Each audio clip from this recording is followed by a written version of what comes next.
After tomorrow's windup of this series with the Atlanta Braves here at Jarry Park, our Expos will be on the road. We'll be leaving after tomorrow afternoon's game for Houston, Texas, where on Tuesday we'll begin a three-day series under the huge dome in Houston against the Astros. And then for the weekend, Friday, Saturday, and Sunday, the Expos will be in Cincinnati to take on the Reds. A day off next Monday, the 26th, and then back here at Jarry Park, the 27th of May through the 4th of June. And we'll see the Los Angeles Dodgers, the San Diego Padres, and the San Francisco Giants. What a great series that's going to be, all three series. We hope you're planning now to get your tickets as those three teams of the Western Division move into Jarry Park. Remember, the new TRS ticket counter in downtown Montreal at the Dominion Square building on the ground floor is open 9 a.m. to 6 p.m. Monday through Saturday.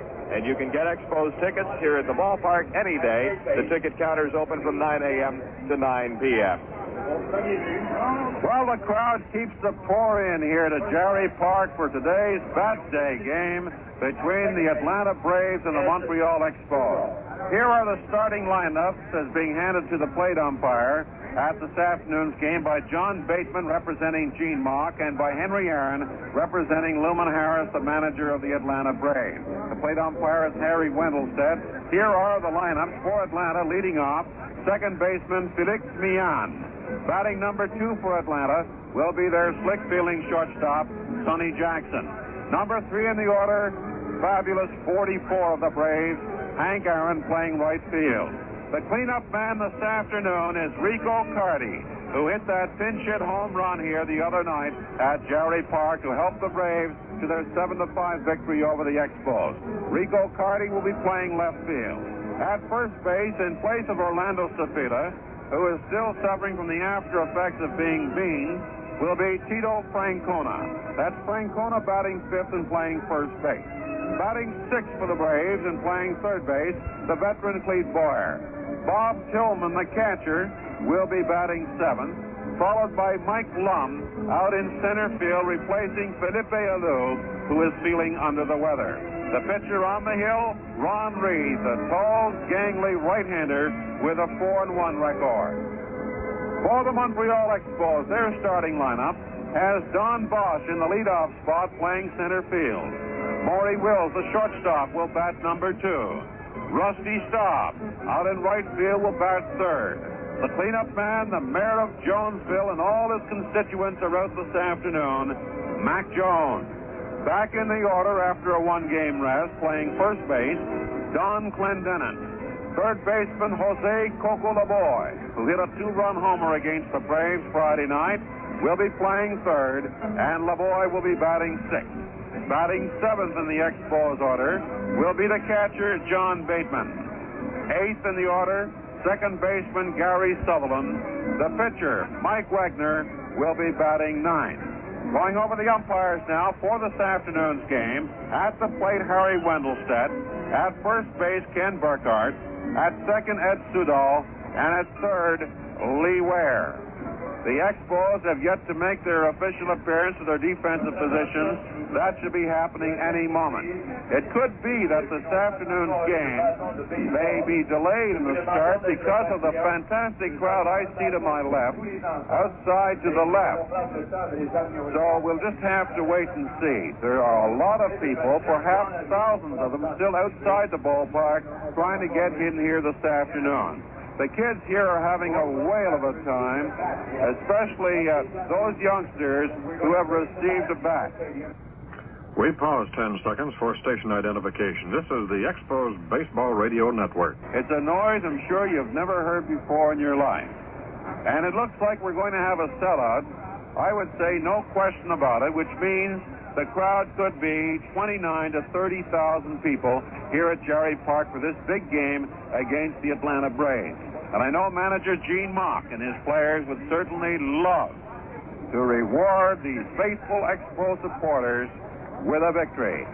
Listen to the roar as the Expos take to their defensive position.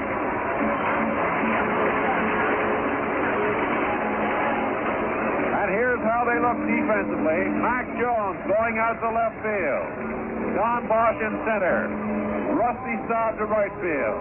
At third base, Coco LeBoy. The shortstop, Maury Wills. Second baseman, Gary Sutherland. First baseman, Don Clendenin. On the hill, the big fellow. Gene Mock describes Mike Wagner's pitching when he's on. He throws balls that no human can hit. Well, we'll have to wait and see. A lot is promised of Mike Wagner, just a young fellow. Needs loads of experience, but he can really fire that pill, can make it hum when he's on. Now everyone stand for the playing of the national anthem.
To all of you, wherever you might be, listening on your car radios, listening at home, welcome to this Expos baseball broadcast.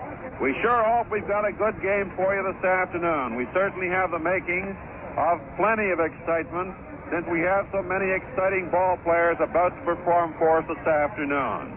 Hank Aaron of the Braves, Maury Wills, Rusty Staub, the mayor of Jonesville, Coco LeBoy, and the great Rico Carty of the Atlanta Braves. We're just packed with great baseball talent here this afternoon, so let's hope it's a great ball game. Mike Wagner is taking his final warm-up pitches with his battery mate, John Bateman. The Expos, as I said, would love to come through with a victory this afternoon to please these many fans and to say thank you for the fine turnout. We're getting a few drops of rain, but nothing to be too worried about because I don't think that we're going to be bothered too much by the rain this afternoon. Well, we're all set for the start of the game. The first man up for the Atlanta Braves is second baseman Felix Millan. And leading off at the mic, Dave Van Horn.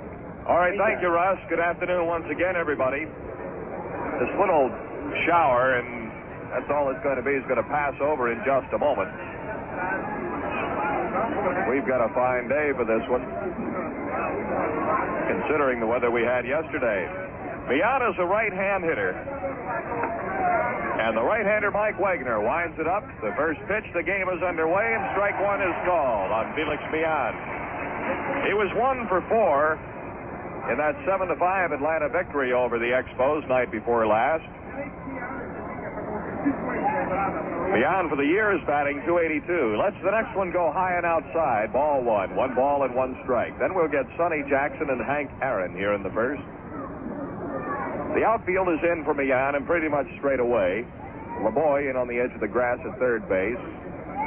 Here's the pitch. cut on, and a one-hopper off Clendenin's glove out to shallow left, picked up by Wills. The throw to first is not in time to the pitcher covering, Mike Wegener, as Sutherland knocked the ball down. I think I said Wills. On the error on Don Clendenin is Felix Mian. An error on the first baseman, Don Clendenin. That brings up a left-hand hitter, Sonny Jackson, who was nothing but trouble the other night, going 4 for 5, scoring a couple of runs. Nobody out. Mian, the runner. Jackson hitting .311. Takes one low for a ball. A ball and no strikes. They're still coming in. We look out to some of the ticket gates that we can see, and there are a lot of fans waiting to get into the park. The stretch by Wegener, a look at the runner. Here's the pitch, and it's outside. Ball 2. 2 balls, no strikes. The outfield is in.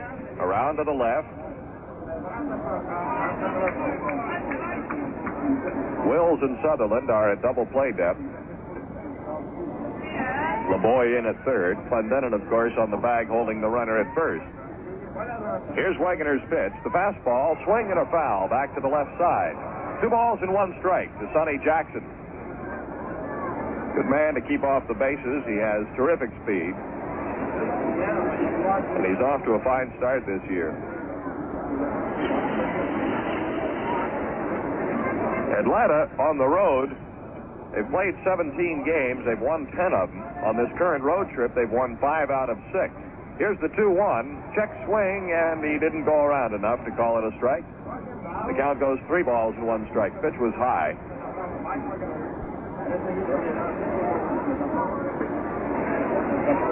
This is the 3rd stop on Atlanta's road trip. They've been to Philadelphia, New York, and now here in Montreal. They've won them all but 1. A look at the runner, Mian. A throw to first, and Mian is back in time.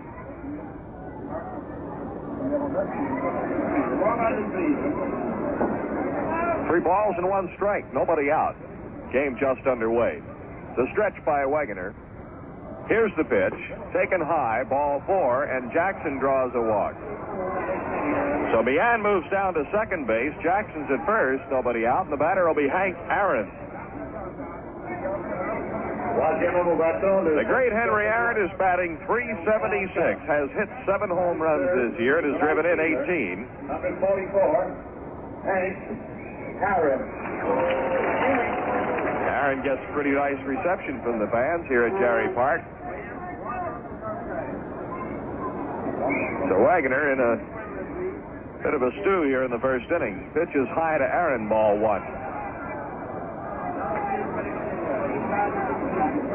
The astronauts aboard the Apollo spacecraft are in Earth orbit. They'll be shooting out of that orbit onto the moon very shortly. We'll give you the details on that. We'll keep you informed all afternoon here on the network. Here's the 1-0 to Aaron. Swung on. Hard hit ball to the left side of the infield. Wills up with it. Goes to second for 1. Back to first. Double play. Aaron hits into a double play as Mian goes to third. Wills to Sutherland to Clendenin.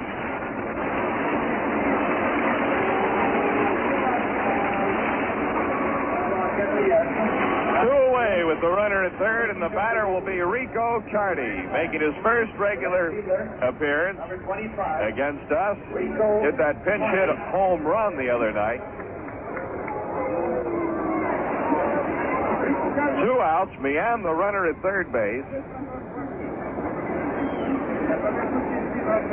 Carty, right-hand hitter, batting .400. He is 2 for 5 at the plate this year. Pitch is way outside to Carty for ball 1. Well, that was a big double play by the Expos infield to help Wegener along here. Mike out for his second victory of the year. He's 1-1. Here's the 1-0 pitch to Carty. Low and outside, back to the backstop, and the run is going to score as Mian crosses the plate as the pitch was whipped way outside. And a wild pitch allows Mian in. And Atlanta leads 1-0.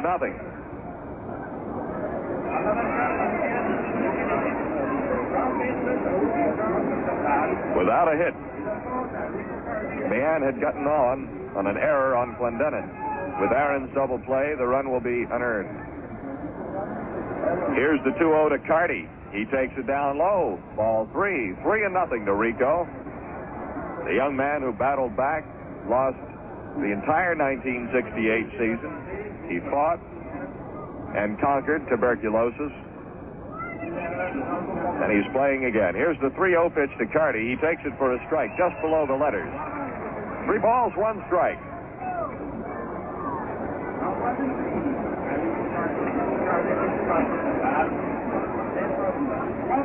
Wegener's windup. His pitch is high, ball 4, and Carty is aboard. Second walk given up by Mike. His last time out, he had this problem. That was against Houston. Mike had control problems in the first inning. He walked the first 3 men he faced and then was taken out of the ball game. Tito Francona's a left-hand hitter. Batting .315. First baseman. Orlando Cepeda is not in uniform. He's in his hotel room, most likely listening to this broadcast. Here's the pitch to Francona. Across for a strike. Hit the outside corner just above the knees. Cepeda was hit by a Bill Stoneman pitch Thursday night and is getting rest today. Here's the 0-1 pitch. Swung on. Ground ball right side. It gets through the hole out into right field. A base hit. Carty round second. Heads for third. Here comes the throw. He slides and he's in there as the ball bounced off the glove of LeBoy. It was to the home plate side of third base. LeBoy blocked it. And Carty winds up at third base. Francona's on at first with a base hit. The first hit of the game. 2 away. Runners at first and third. And Clete Boyer's the batter. Atlanta leading 1-0. Boyer. In the first inning, Boyer, right-hand hitter. Clete is batting .218. Third baseman of the Atlanta Braves.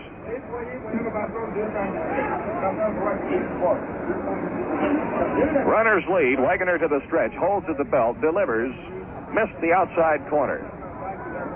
A ball, no strikes.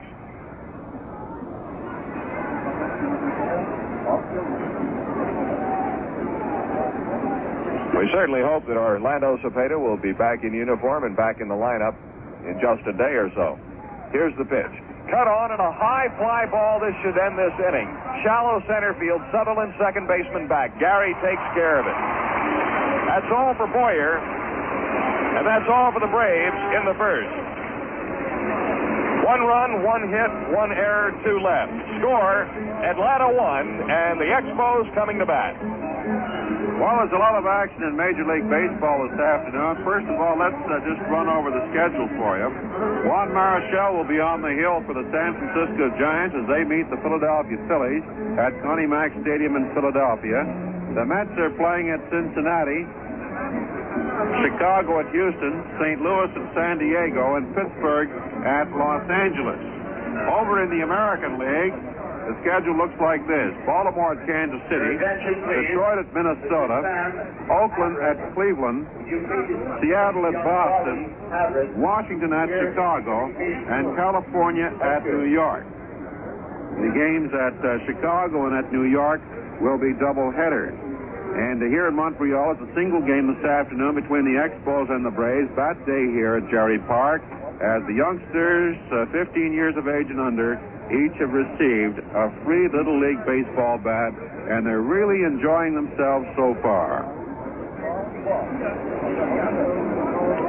Well, we go to the bottom half of the first inning, and our first look at the Expos starting lineup for this afternoon. It'll be Don Bosch, Maury Wills, and Rusty Staub in that order. Well, I'll tell you one thing, Russ. It's going to take a shoehorn to get too many more in here. They're really packed in. The Jonesville population is out in full force today. I don't see a seat in the bleacher section. The people are trying to move a little closer together and get real cozy out there to allow more in. Great crowd here this afternoon. The ticket booths are jammed outside. We can see back of the bleachers they're jammed. And the bleacher seats, the temporary seats in right field are also jammed.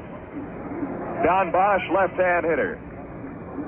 Ron Reed on the mound. The right-hander delivers. High and outside. Ball 1. Do you think there'll be any room for fans in the Expo dugout, Dave? Since we've got the biggest dugouts in Major League Baseball. Bosch is hitting 193. The pitch to Don, taken for a strike on the outside corner. 1 ball and 1 strike. Atlanta leading 1-0. We're in the bottom of the first. We'll have our biggest crowd of the year here. Pitch is cut on. Little looper down the left field line. It drops in there. Fair ball. Bosch is around first. And he's going to hold up and get back to first base quickly. He made the turn, went halfway to second, but Jackson got back, recovered the ball, and Bosch put the brakes on. A base hit for Don Bosch. The batter will be Maury Wills. Wills is only hitting 175. Maury trying to fight his way out of a slump at the plate. Switch hitter batting left against the big right-hander Ron Reed, who is making his 8th start of the year, looking for his first complete game. He is 4-1 this year. His loss to Montreal. The pitch to Wills, swung on. Looper, left field, coming in. Carty can't get to it. Bosch goes to second. Wills with a single to left, 2 hits. Runners at first and second. Rusty Staub, the batter. That was a Maury Wills specialty. Maury batting left-handed against Ron Reed. Just blooped it over the third baseman's head along the line in left field. A typical Maury Wills hit. Staub is hitting 309. The big redhead has 8 doubles, a triple, 5 home runs, and 17 RBIs.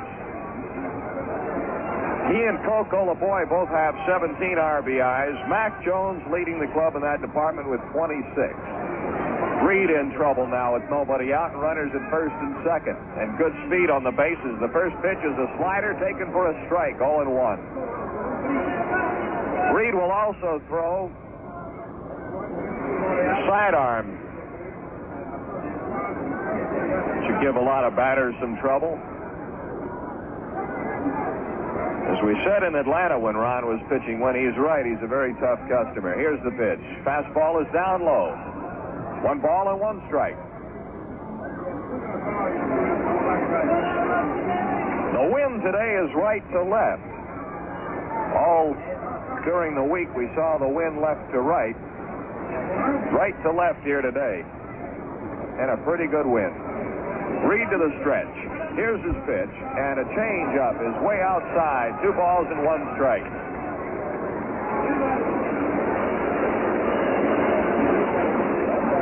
Rusty wasn't fooled at all. He never made a move to go after that pitch.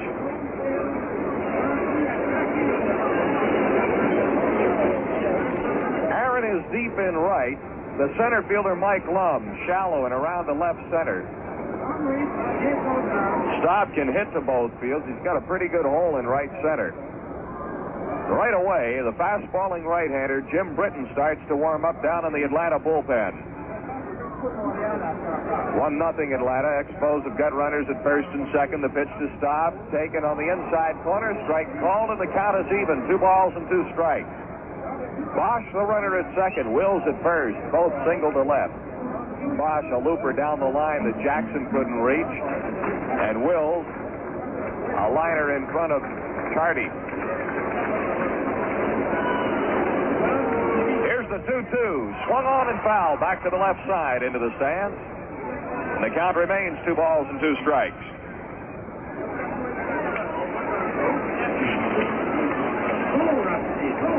These Atlanta Braves lead the Western Division by 3.5 games. They've won 23 and lost 10. Over in the East, in our division at the top, it's Chicago, 24-12, and a 6-game lead on Pittsburgh.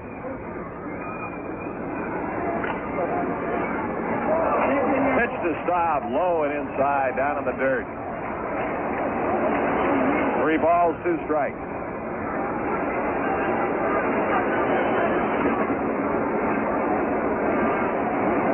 And what a terrific crowd. All of the Atlanta players were commenting on the enthusiasm of the Montreal fans,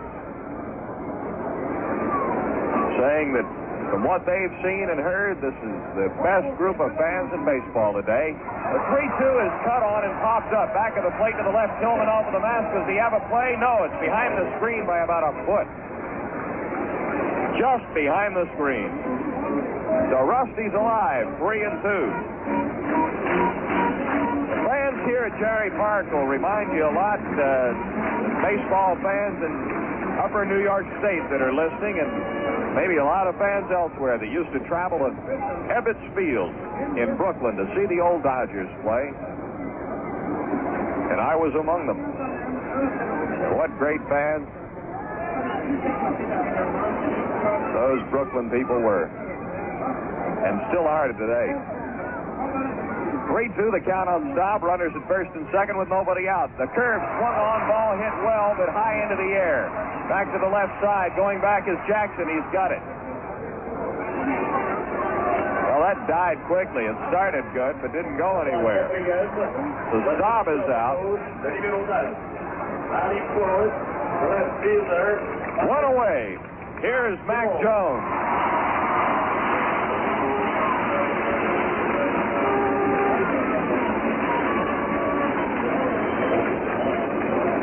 Engine number 9. Mac leading the club, batting .365. One down, Bosch at second, Wills at first. Atlanta leading 1-0. We're in the first inning. Well, the Jonesville fans have gone wild with Mac at the plate right now. Reed to the stretch, he delivers. Swung on, ground ball, bounces to the right side. Throw to second for 1, and that is all. Bosch moves to third. Mac on the fielder's choice. So Wills is erased as a base runner. Meehan to Jackson. 2 away. Well, it's up to Don Clendenin now. Reed tough here. Don Clendenin. Gave up singles to the first 2 men he faced with runners at first and second and nobody out. He's gotten Staub and Jones. And the lights have been turned on here at Jarry Park this afternoon. Right-hand hitter Don Clendenin, batting .247. Reed delivers. Clendenin swings and fouls one high into the air, down to the right, out of play. 0-1 to Don.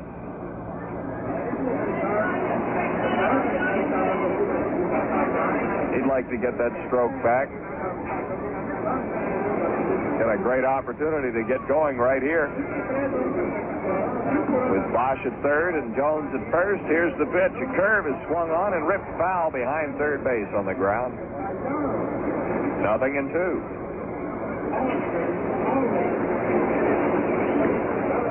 Tomorrow afternoon here at Jarry Park, it's Mudcat against the knuckleballer, Phil Niekro. Grant versus Niekro. 1:35 game time. Wraps up the current homestand. Here's the 0-2 pitch, way outside. 1 ball, 2 strikes to Clendenin. Britton continues to warm up in the Atlanta bullpen.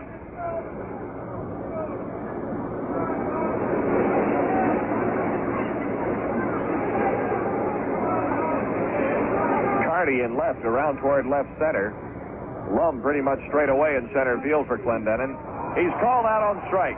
Reed gets the fastball by him across the knees, and Ron came on, did a pretty good job here after giving up those 2 hits. No runs, 2 hits, no errors, and 2 Expos stranded. At the end of 1 at Jarry Park, Atlanta 1, Montreal 0. Well, the Braves took their 1-0 lead when Felix Meehan was safe on an error by Don Clendenin. Sonny Jackson walked, sending Meehan to second base. Hank Aaron hit into a double play, 6-4 to 3. But Meehan made it to third and scored on a wild pitch by pitcher Mike Wagner. That gave Atlanta their only run in the game this afternoon. In the bottom half of the first inning, it looked good for the Expos as Don Bosch and Maury Wills led off with singles. But then Ron Reed sets the side down in order. He got Rusty Staub to pop out to Sonny Jackson, the shortstop. Mac Jones hit into a fielder's choice, erasing Maury Wills. And then Don Clendenin looked at a third strike, and that was it for the Expo rally in the bottom half of the first inning. So we go into the top half of the second inning, and for the Atlanta Braves, it'll be in this order: Bob Tillman, Mike Lund, and the pitcher, Ron Reed. 1-0 for Atlanta over the Expos going into the top of the second.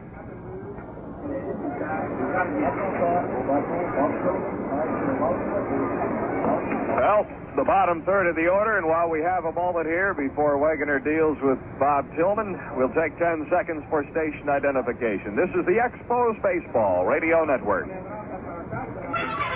When news happens, you'll hear the complete story first on 103.1 WHRL, Albany, New York.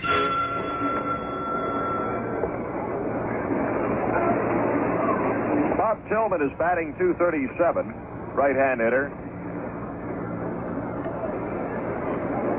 Wegener is ready. Here's the windup, the delivery, and his way outside bounces in the dirt and back to the screen. Ball 1 to Tillman.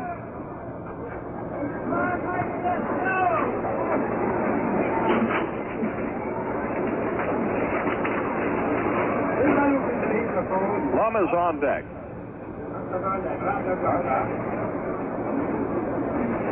Wegener has the sign, the windup. Deals. Low again. 2 balls, no strikes. Bob Tillman was sold to the New York Yankees in 1967 and then traded by the Yanks to Atlanta with pitcher Dale Roberts. Sent third baseman Bobby Cox to New York. Ground ball to Wills. Morey up with it. Throw to first. Tillman's out.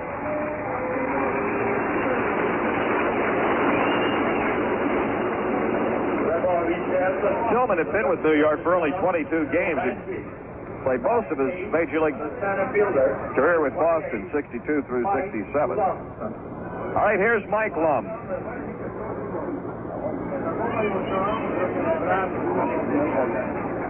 Left-hand hitter. Wegener delivers a curveball that missed, low and away. Mike is hitting .231 right now after appearing in 25 games, 6 hits and 26 official at-bats. Batting number 8 in the order, the center fielder. Low and inside, ball 2. 2 balls, no strikes.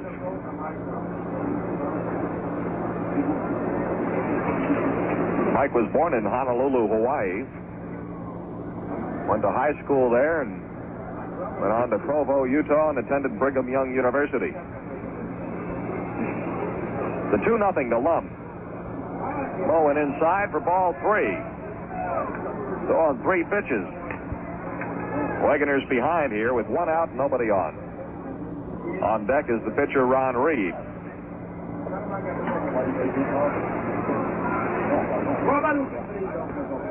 Here's the pitch. Taken for a strike, letter high on the outside corner. So Lum was looking at the 3-0.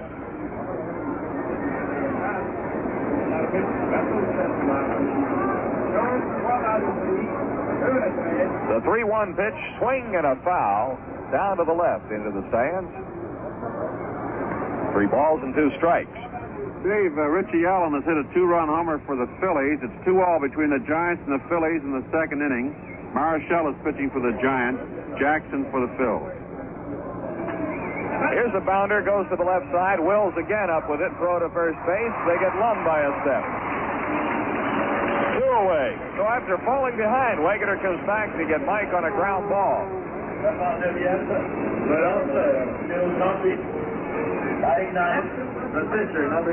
Here's Ron Reed with 2 outs and nobody on. In the top of the second here, 1-0 Atlanta. Reed, a right-hand hitter.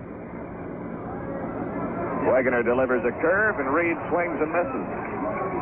0-1.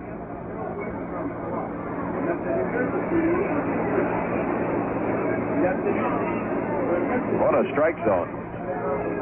Low and outside, 1 ball and 1 strike.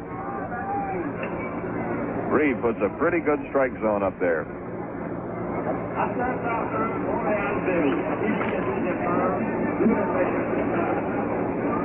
6'6", 215. Strike call, the ball and 2 strikes to Ron. 1-0 for the Angels over the Yankees in the top half of the 4th inning. Angels battling, trying to get out of that cellar in the Western Division of the American League. Here's a bouncing ball that goes to LeBoy behind third. He's got it, long throw, and it's not in time. Glendenin Took his foot off the bag. And Reed is on. The throw is to the right field side of the bag. And a throwing error has been charged to LeBoy. Second Expos error. 2 outs, Reed is the runner, and now Wegener has to deal with Felix Millan. Got on an error on Clendenin in the first inning, went to second when Jackson walked, moved to third on Aaron's double play ball, and scored on Wegener's wild pitch. The stretch, the pitch, strike called. 0-1 to Felix. Outfield in straight away.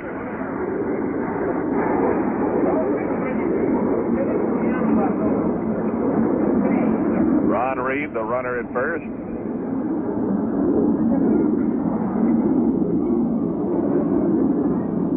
Takes a very short lead. Here's the pitch, cut on, bounced foul over to the left. This will go into the Expos dugout. So Mike gets out in front, 0-2.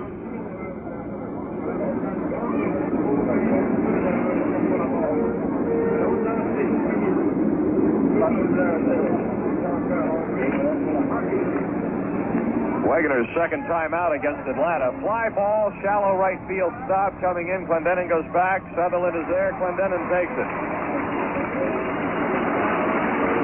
That's all for Millan. That's all for the Braves. No runs, no hits, 1 error, 1 left. The score at the end of an inning and a half. Atlanta 1, Montreal nothing. Fans, the colorful San Francisco Giants will be coming to Montreal June 2nd, 3rd, and 4th for a 3-game series.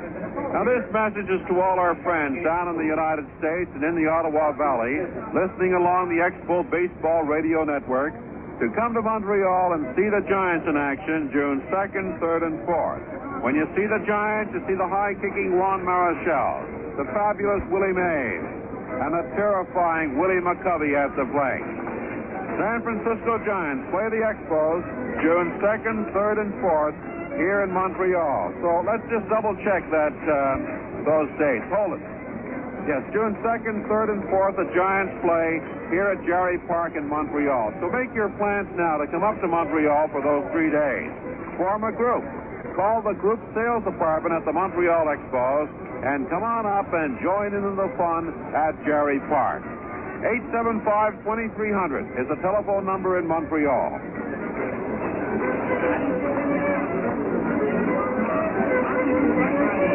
We go to the bottom of the second here at Jarry Park. The Expos will send Coco LeBoy, John Bateman, and Gary Sutherland to the plate. 2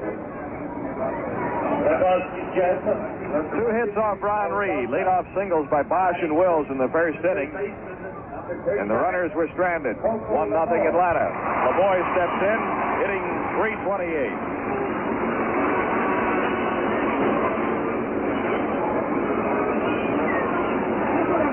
Hasn't had a great deal of success against Atlanta pitching. Hitting 167. The first pitch is a strike called on LeBoy. Rusty Staub and John Bateman have the best averages against Atlanta pitching. Staub in 3 games, Bateman in 1. Staub's hitting .357 against the Braves. Bateman .500 in 1 game. He went 2 for 4.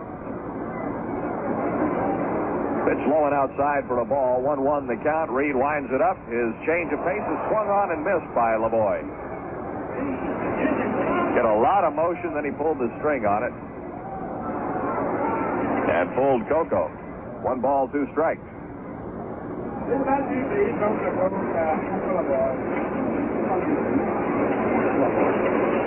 Here's the pitch. Fastball, cut on and bounced to the left side. Charging Jackson has it on the edge of the grass. Throws to first to get LeBoy. 1 away. The batter will be the Expos catcher, John Bateman. Dave, just as I suspected now, the crowd, there's no more room in the left field bleachers, and they've filed it onto the field, back of the center field fence. They're starting to stand behind the fence since the right field bleachers are now full. Standing room only here at Jarry Park today. Great turnout. The pitch to Bateman. taken for a strike. 0-1. Felipe Alou will be out of the Atlanta lineup for a while. I asked Luman Harris how long. He didn't know. Slow curve is high and inside. A ball and a strike.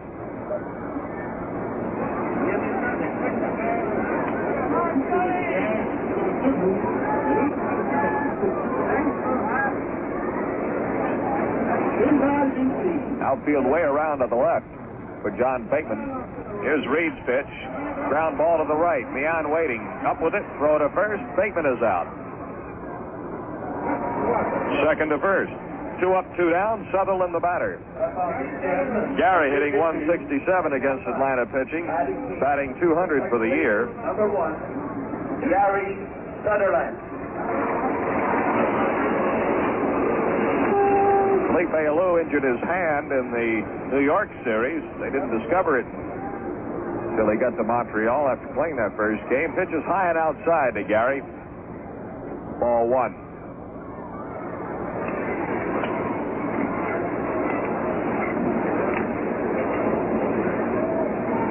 Again with the fastball, a strike.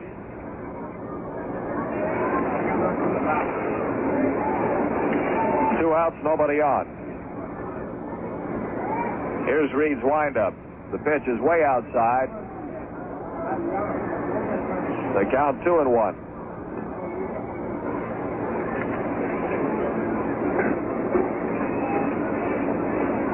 Phoenix Lowry coaching at third base. Bob Oldus at first base.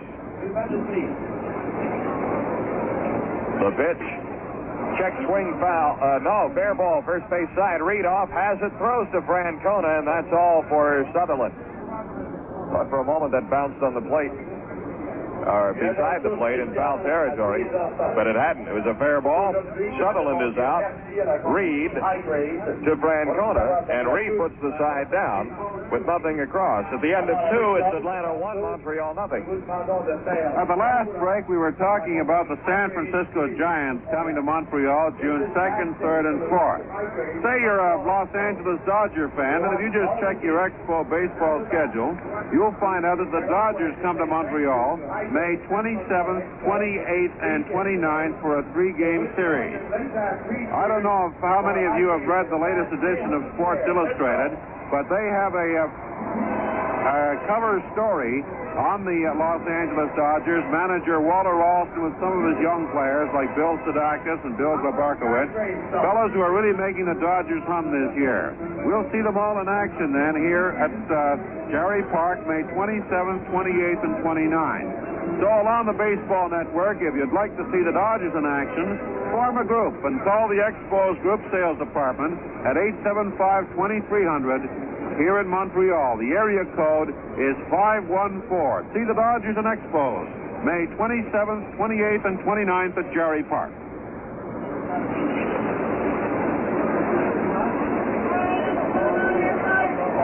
Well, we go to the top of the 3rd now for Sonny Jackson, Hank Aaron, and Rico Carty.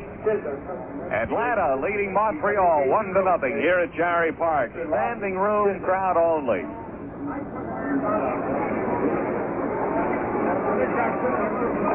Great turnout. And again, our thanks to the fans of the Montreal Expos coming out here.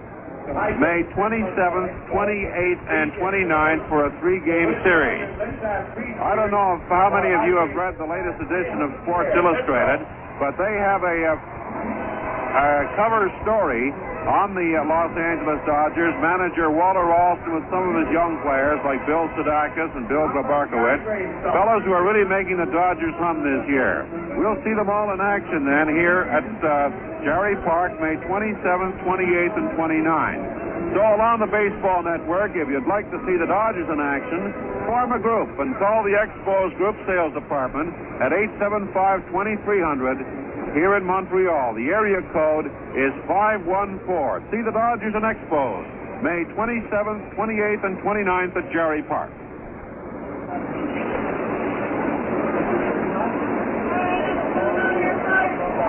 Well, we go to the top of the third now for Sonny Jackson, Hank Aaron, and Rico Carty. Atlanta leading Montreal 1-0 here at Jarry Park. Standing room crowd only.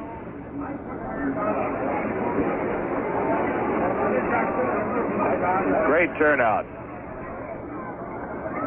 And again, our thanks to the fans of the Montreal Expos coming out here.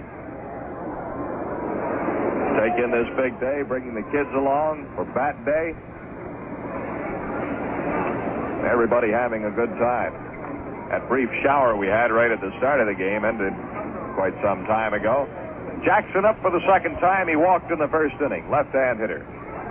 Mike Wegener delivers. Cut on. Foul back. Out of play. Left side. 0-1.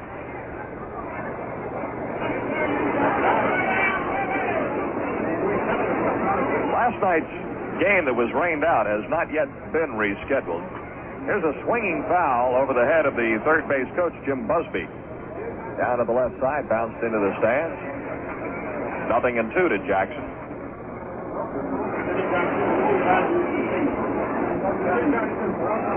Atlanta's in here again in August. The 0-2. Swung on, line drive, left field side. It is foul. Down the line, it had a pretty good bend to it after it got out there. Still 0-2 to Jackson. Quite a day here yesterday. Before the rain came, a total of 630 minor league baseball coaches from throughout the province of Quebec attended a clinic here. Pitch is low and inside. Ball one. A ball and 2 strikes to Jackson. Clinic was organized by the Quebec Amateur Baseball Federation. Gene Mauch and his coaching staff, the instructors. Here's the 1-2 pitch. Swing and a foul back to the left side. Sponsors of the clinic, the Expos, and O'Keefe. A great turnout, very receptive to every word that Gene Mauch had to say, along with the coaches. Pitches high. Ball 2. 2 balls and 2 strikes to Sonny Jackson. The response to Major League Baseball in Canada has been outstanding. Here's the 2-2 pitch. Fastball swung on, line drive, left field, a base hit for Sonny Jackson. Mac Jones up with the ball. He'll make a throw to hold Jackson because Jackson will challenge those outfield arms. He's got the speed. Didn't take a chance on this one, though, as Mac came in for that ball. So Jackson is on with a single, and it brings Hank Aaron to the plate. That's the second hit off Wegener. Aaron grounded into a double play in the first inning. Came into this one hitting .376, right-hand hitter.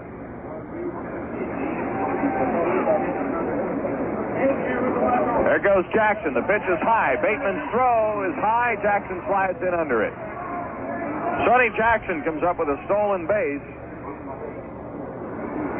Going on the first pitch, Aaron took it. It was way up in the air. And for Sonny Jackson, he picks up his 6th stolen base of the season. Wegener delivers. Swing and a foul at the plate. The count is even now on Aaron. 1 ball and 1 strike with nobody out. Jackson in scoring position at second. Rico Carty is on deck. Well, that roll of thunder that you hear, about 20,000 bats being bounced on the stands here. Here's the 1-1 to Aaron, taken wide of the plate. 2 balls and a strike.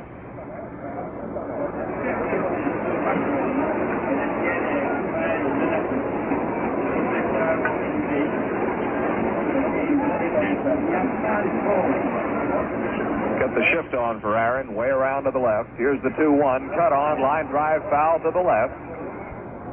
Right on his wrist, the fastball that Aaron yanked down into the seat. 2 balls, 2 strikes.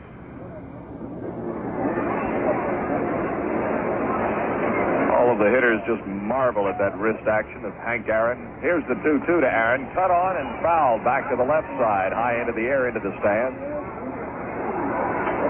Count is still 2-2. Talking to Bob Oldus about that 7-5 Atlanta victory the other night, Russ, on Thursday night.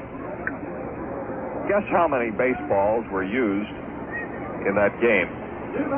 Wait for the 2-2 pitch to Aaron. Check swing, it's high. I'd say about 48. A lot of people won't believe this figure. But there were over 70 used in that game. Put in play or lost into the stands. The 3-2 pitch is high and inside. Ball 4. Aaron is on, and Carty comes to the plate with runners at first and second and nobody out. Carty walked in the first inning. Rico batting .400.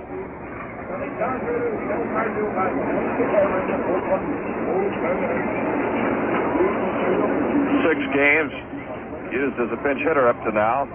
2 for 5 at the plate. Has scored 1 run when he hit his home run, his first since August 13th of '67 in Thursday night's game.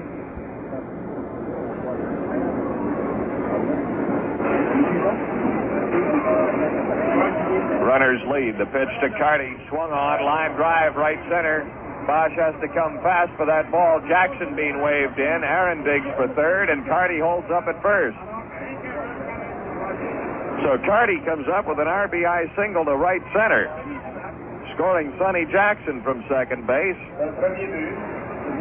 Aaron moves to third. Nobody out. And the batter, Tito Francona, who's 1 for 1. And here comes manager Gene Mauch as we get the left-hander, Larry Jaster, warming up in the Montreal bullpen. And Carty might have done something when he hit that ball around at the base, because the Atlanta trainer and manager Luman Harris are both out there.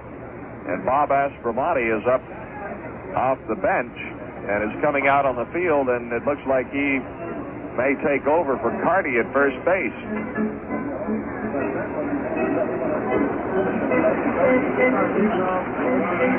Well, Rico hurt something. He's being helped walking under his own power, but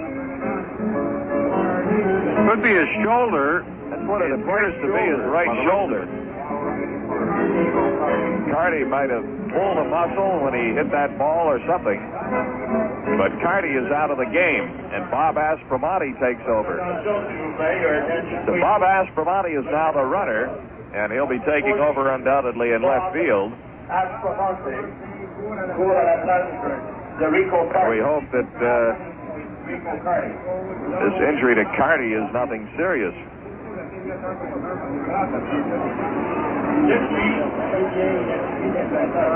The batter is Tito Francona, a left-hand hitter. Francona got a hit to right in the first, came into the game batting .315.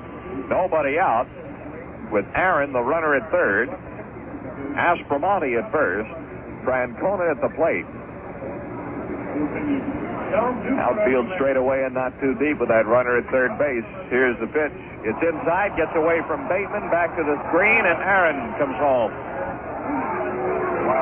So Mike Wagoner throws another wild pitch. This moves Aspromonte to second and scores Aaron. And it's 3-0 Atlanta. Second wild pitch.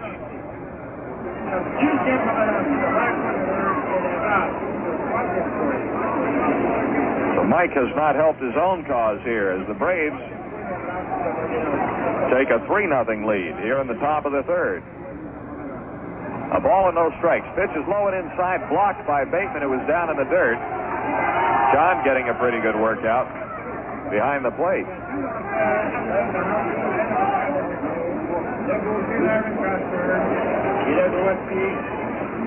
2-0 to Francona. Aspromonte at second. Nobody out. The stretch by Wagoner. Here's the curveball. Swung on. Line drive left center. It's going to drop in there. Mac Jones up with the ball. The throw. Aspromonte digging for the plate. is cut off by Wills, and Aspromonte is home. So Francona comes up with his second hit and an RBI to score Aspromonte, who took over for Carty after he singled and apparently injured his right shoulder. That's just a guess on our part. It looked like he was holding his right shoulder. 4 hits now off Wegener. And it's 4-0 Atlanta. Gary Sutherland on the mound talking with Wegener along with John Bateman. That conference now breaks up. Wegener's got to face Clete Boyer, who's 0 for 1. He popped up to Sutherland in the first inning. Steve Shea, a right-hander, now joining the left-hander, Larry Jaster, down in the Montreal bullpen. Wills comes in to talk to Wegener. And here comes manager Gene Mock. He hasn't crossed the line yet. Taking a long way to the mound. He's been thrown out of the ball game. Has he been thrown out? The plate umpire, Harry Wendelstedt, gave him the heave-ho, but Mock is just walking right out. He walked out to LeBoy at third. Now is walking across the infield to talk to Gary Sutherland, being chased by the umpires. Well, that was definitely a heave-ho sign from the plate umpire, Harry Wendelstedt. And he and Mock are still having a few words, and I don't know what this is about. But Mock was going out to talk to his infielders. He crossed the line. Instead of walking right to the mound, he walked out toward third base, crossed the line, so Wegener continues to stay warm.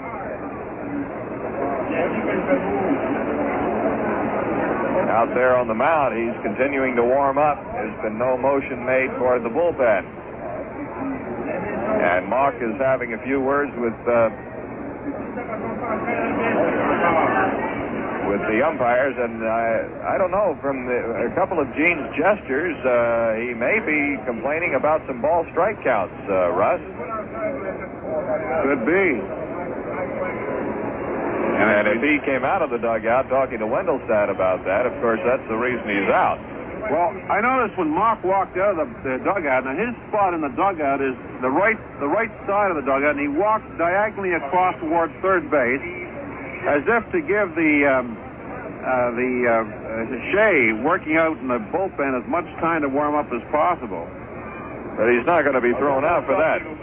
Your attention, please. The middle set, number 20. Steve Shea. But Steve Shea is going to come on for Mike Wegener. So Wegener went 2 innings, and he's faced 4 men here in the third, has given up 3 hits, 1 wild pitch, and a walk. Here in this third, he's responsible for Francona at first base. Atlanta's leading 4-0. Nobody out here in the third, and Shea is coming in.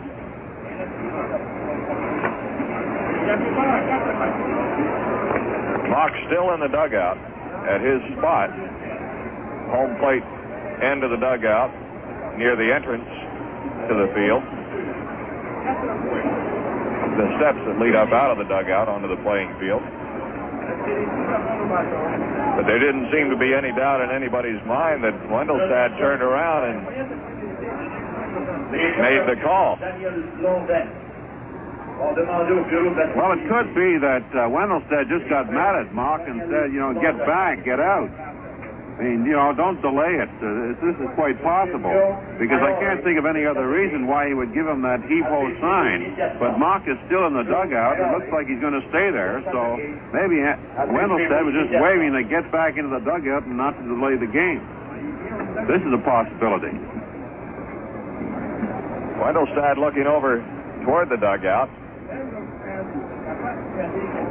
Still looking over there. Maybe it was somebody else in the dugout. I don't know.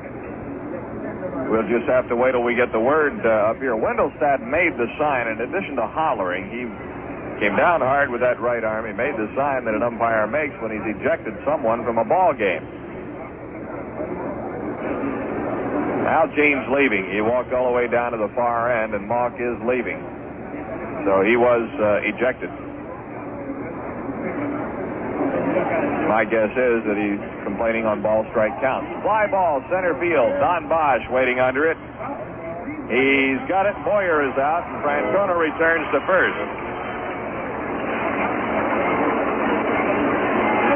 Steve Shea is making his 5th relief appearance. He's worked 6 2/3 innings. Has given up 2 earned runs. Has a 2.70 ERA. Steve Shea.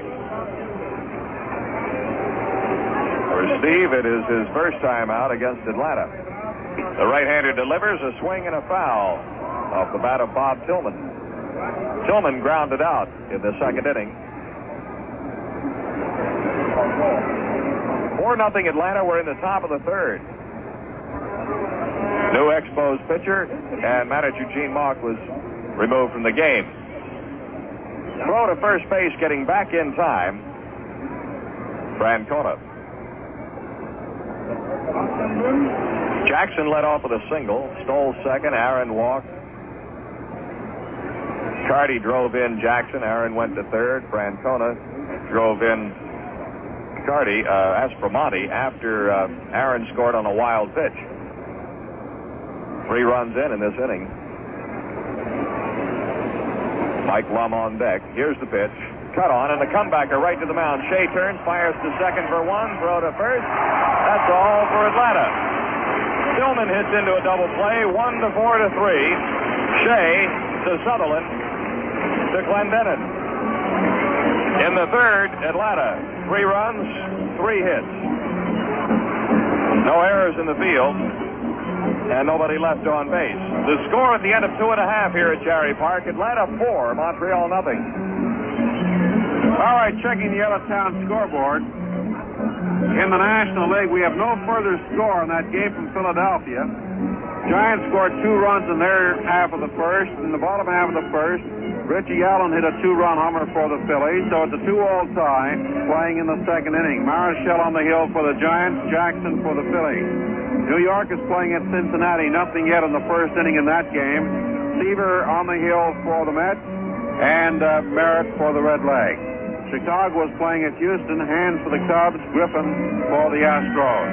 St. Louis at San Diego, Giusti against Kelly. And it's Pittsburgh at Los Angeles, Veal against Singer. Over in the American League, only score we have to report, that Yankee game, 1-0 for California over the Yankees in the 5th inning of their first game. Other games, Washington at Chicago, Seattle at Boston, Detroit at Minnesota, Baltimore at Kansas City. The Oakland-Cleveland game has been postponed by rain. Here at Jarry Park in Montreal, the Atlanta Braves lead this ball game 4-0. They got 1 run in the top of the first and 3 in the top half of the 3rd inning for their 4-0 lead as we go into the bottom half of the 3rd. Let's pause 10 seconds for station identification. This is your Expos Baseball Radio Network. Well, Steve Shea did his job, came in and got the side out in the top half of the 3rd inning. And that's all for Steve Shea as Manny Mota comes in to pinch hit for pitcher Steve Shea. 4 runs, 3 earned runs. All right, Manny Mota. Hitting 250, bunt, left side, third baseman Boyer up with it, throw to first, not in time, it bounced on top of the dugout, Mota digs for second, the ball is not in play.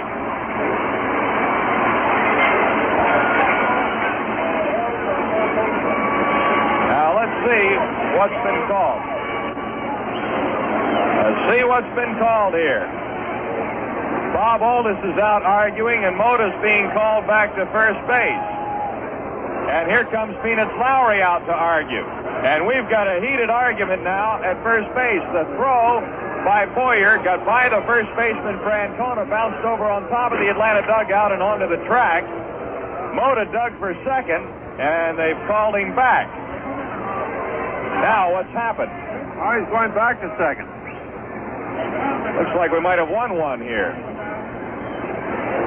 Now Luman Harris is out, and he's in the middle of it. He wants to talk to Wendelstadt. Dr. Broderick is wanted in the Atlanta. Now who are they calling for? Dr. Broderick. Now they're calling for the Expos trainer, Joe Licio, to go take a look. I think Francona evidently did something to his hand on attempting to get that ball. Mota has gone now back to second base. Things apparently have calmed down. The error is to the third baseman, Clete Boyer. I think they've just asked for Dr. Broderick to report to the Atlanta clubhouse. It could be that Rico Carty might be experiencing some pain. It's a hit and an error.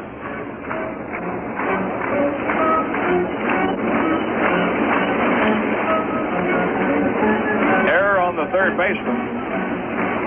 And Joe Licio is still attending to Tito Francona at first base.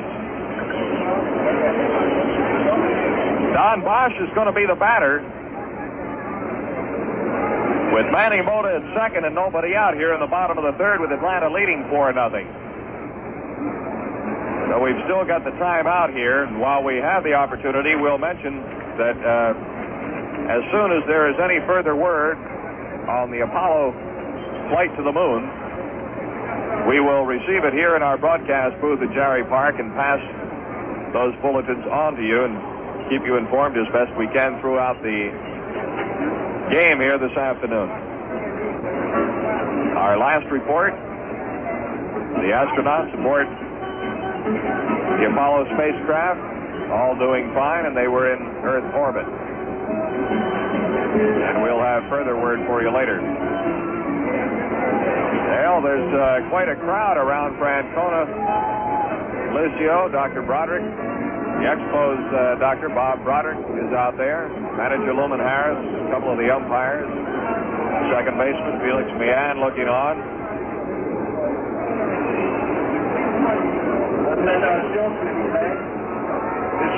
Ron Reed staying warm out on the mound, continuing his warm-up. Jerry Robertson, right-hander, is in the Expos bullpen, warming up. He'll be coming on. Mota pinch hit in the number 9 spot for the pitcher Steve Shea. Well, Atlanta's leading 4-0, but they're taking their bumps and bruises in this one. Rico Carty is in the Atlanta clubhouse. They're checking him over. He apparently sustained some sort of a muscle injury, and Francona has injured his thumb.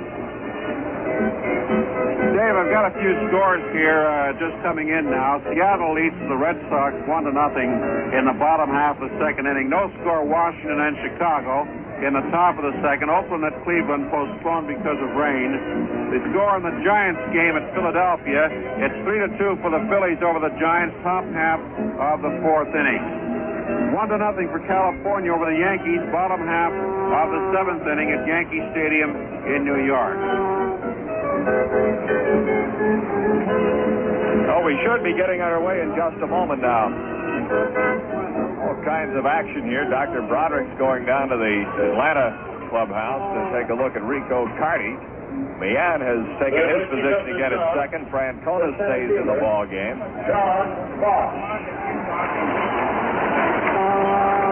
Don Bosch, the batter, getting set to step in now as Joe Licio returns to the Expos dugout. Tommy Aaron's warming up his arm down in the Atlanta bullpen, so he most likely will be taking over for Francona at first base. Here's Reed's pitch to Bosch. Fastball swung on and missed. Strike one. Don is 1 for 1. He got a base hit in the first inning. Switch hitter came into the game batting 193. Mota, the runner, at second. Boyer in on the edge of the grass at third. Outfield shallow around to the left. Here's the 0-1 to Bosch. Swing and a foul back to the screen. Strike two. The right-hander, Ron Reed, out in front. 0-2. Bottom of the third. Atlanta leading 4-0. They've out-hit the Expos 4-3. A lot of time left in this one. Nobody out here as Mota takes his lead. Reed delivers to Bosch, and he let it go. It's low and outside. Ball one. 1 ball, 2 strikes.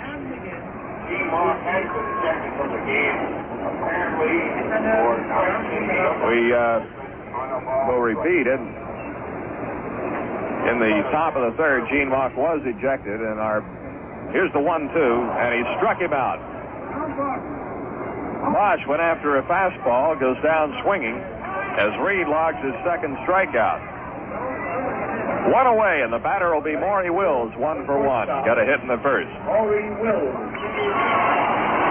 The only thing that I can figure is that it was for protesting some ball strike calls by the plate umpire, Harry Wendelstedt. Here's the pitch to Maury. Swing and a foul in the air down to the left, out of play into the stands. 0-1.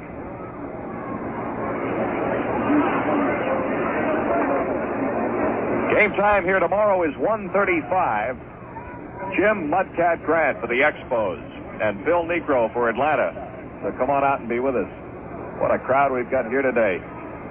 Standing room only. The 0-1 to Wills. Cut on. Line drive off the glove of Francona. He's hurt again. Wills is safe at first. Mota goes to third. That's going to be it for Francona. It was his glove hand, the thumb on his glove hand that he injured. He leaped into the air, tried to get that liner, and when it bent his glove back, he just winced with pain. The ball rolled into shallow right field. Meehan picked it up. Wills is on with a hit off the glove of Francona. Second hit in the inning, only 1 out, runners at first and third. And the batter will be Rusty Staub. And Tommy Aaron takes over at first base for Tito Francona. Well, Rusty can certainly get the Expos back in this ball game with one swing of that big bat of his, with runners on first and third, Mota on third, and Maury Wills on first base. We'll wait and see what happens. Wills, a very speedy man on the base paths, along with Mota. We could see plenty of action right now. A big cheer for Rusty as he's introduced. Rusty came into this affair hitting .309, popped up to the shortstop. Jackson in the first. Reed delivers a curve that's outside. Ball 1 to Rusty, left-hand hitter. Harris has got to be having nightmares down there in the Atlanta dugout. Felipe Alou injured. Rico Cardi apparently injured. Francona. Here's the pitch. Outside, ball 2. 2 balls, no strikes. Orlando Cepeda. Although Cepeda's due to be back in action in just a day or so.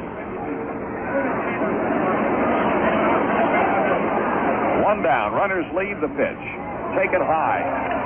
Ball 3. 3 balls, no strikes. On deck is Mac Jones. Cloudy, overcast day. Temperature 55 degrees at game time. The wind here this afternoon is right to left. We're even in the hit department with these Braves. Got to catch up in the runs department. Here's the fastball. Missed the outside corner, ball 4. The bases are loaded for Mac Jones as Reed gives up his first walk. Staub at first. Wills at second. Mota at third. 1 out. Mac Jones the batter. Bottom of the third. Right fielder Hank Aaron. He's moved back. Center fielder Mike Lum straight away. Not too deep. Aspromonte in left, pulling around toward left center now. Runners lead the pitch. Taking the fastball for the strike. 0-1 to Mac.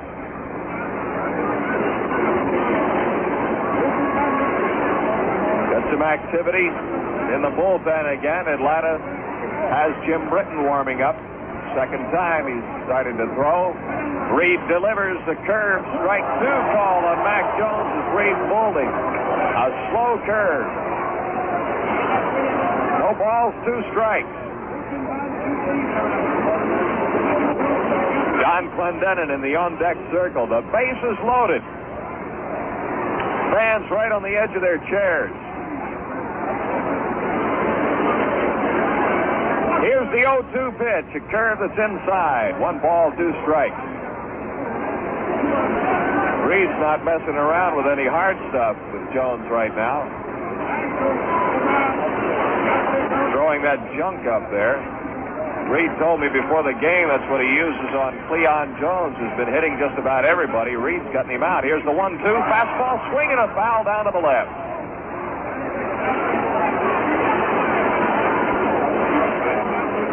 Well, he gave one to Mack, and Mack ripped it off the end of his bat, foul over the Expos dugout. 1 ball, 2 strikes. Moda leading from third, Wills from second, Staub from first. 1 out. The pitch. Cut on. Fly ball. Shallow center field. Trouble. Plum coming. Can't get it. Moda's going to come in. Here's the throw to the plate. And he's in there. Bases are still loaded. We got a run across. Max Jones with a looping single to center.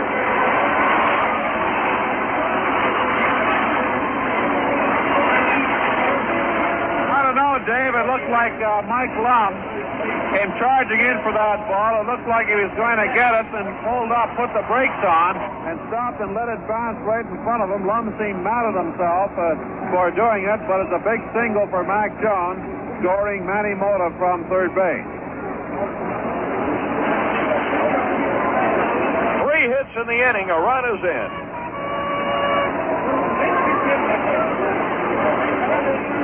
We got 5 hits off Reed. Tillman out talking to the big right-hander. Still only 1 out, and the bases are still loaded. Don Clendenin called out on strikes in the first inning. Came into the game hitting .247, right-hand hitter. What a time for him to rip one. We're in the bottom of the third here at Jarry Park. Standing room only. Reed delivers. Pitch is fouled back to the screen on a big swing by Clendenin. No balls and 1 strike. Aspromonte deep in left. He gives Clendenin the left field line.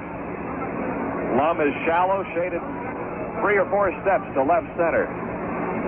Aaron pulled around there, punched in the middle for Clendenin. Here's the 0-1 pitch, high and inside. 1 ball, 1 strike.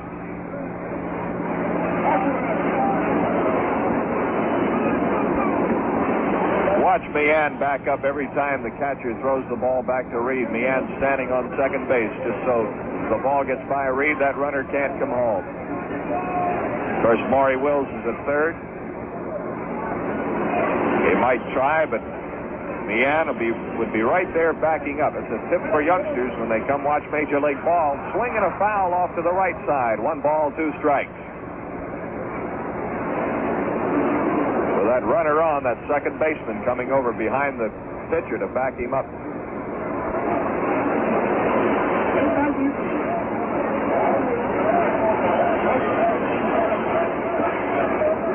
Boyer behind third, protecting the line. Jackson cheated over towards second. Here's the 1-2 to Clendenin. Low and outside. Ball 2. 2 balls and 2 strikes. 4-1 Atlanta leading, and the Expos rallying here in the bottom of the third with only 1 out. The sacks are loaded. Reed looks down to Tillman for the sign. He's got it. Here's the windup, the 2-2 on the way. Swing and a miss. He tried to hold up on it, but went around. He checked with Wendelstedt. Wendelstedt, yes, sir, you went after it. Clendenin strikes out. 2 away. Second strikeout of the inning. Third in the game for Reed. And it's up to Coco LeBoy, who grounded out to the shortstop Jackson in the second.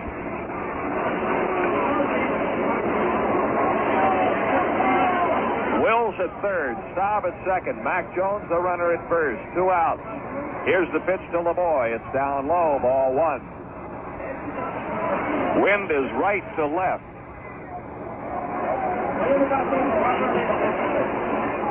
LeBoy hit a 2-run homer against Atlanta Thursday. Here's the 1-0 to Coco. He held up on it, low and outside. Ball 2. 2 balls, no strikes. coming into this game. LeBoy hitting 167 against Braves pitchers. Reed out on the mound taking a couple of deep breaths trying to get out of this.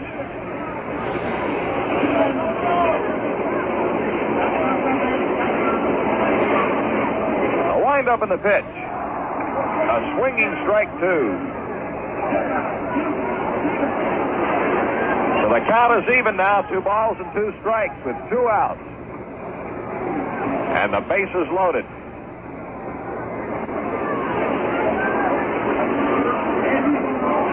Aspromonte deep in left. Lum very shallow in left center. Here's the pitch from Reed. He struck him out.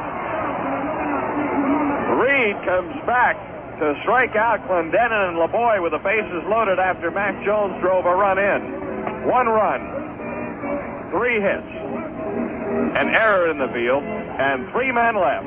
At the end of 3 at Jarry Park, Atlanta 4, Montreal 1. Here's a special message to our friends in the United States and up in the Ottawa Valley and anybody else listening to the broadcast this afternoon. The Montreal Expos have a ticket office in the Dominion Square building in Montreal. So if you plan to come up to see the Expos in action against the stars of the National League, head for the Crossroads of Canada, Peel and St. Catherine. And in the main lobby, you'll see the TRS ticket computer set up in the lobby of the Dominion Square building. And there you can have your tickets punched out for you right in the lobby. There'll be no need to go to the ballpark or to wait on long calls, wait for calls on the telephone to be completed with all the busy calls coming into the Expo switchboard. You can go right into the lobby of the Dominion Square building and purchase your tickets for the ball game. So form a group down there in the States and up in Ottawa and come to Montreal and see the Expos in action at Jarry Park against the best in the National League. Number 27, Jarry Robertson. All right, here's the line score now after 3 innings of play here at Jarry Park. For the Atlanta Braves, 4 runs, 4 hits, 1 error, and 3 left. For Montreal, a run on 5 hits, 2 errors, and 5 men left on base. Ron Reed, the starter, on the mound for Atlanta. And now taking over, the third Expos pitcher of the afternoon, Jarry Robertson, right-hander. Steve Shea faced 2 men. Boyer got him on a fly ball to center, got Tillman to hit into a double play to end the third. Shea pitching 1 inning. And now coming in here to tell you about the next 3 innings of this ball game, Russ Taylor. Thanks very much, Dave. Leading off for the Atlanta Braves in the top half of the 4th inning is center fielder Mike Lum, left-hand batter. Mike Lum, born in Honolulu, Hawaii. He squares around, fakes the bunt, lets it go for ball 2. 2-0 the count on Lum. The Expos outfield playing him straight away, not terribly deep. Matter of fact, Rusty Staub has moved in right field. Don Bosch over toward left center. The pitch to Lum. It's fly ball out into left field, going back a few steps forward, right near the warning track. Mac Jones, and he takes it. So Lum flies out to Mac Jones in deep left field. The pitcher, Ron Reed, steps in. Reed was safe on an error by Coco LeBoy in the 2nd inning. The Braves are leading this ball game 4-1. Few lineup changes for Atlanta. We'll tell you about them a little later. Pitch is low to Ron Reed for ball 1. 1-0 the count with 1 out, top half of the 4th inning.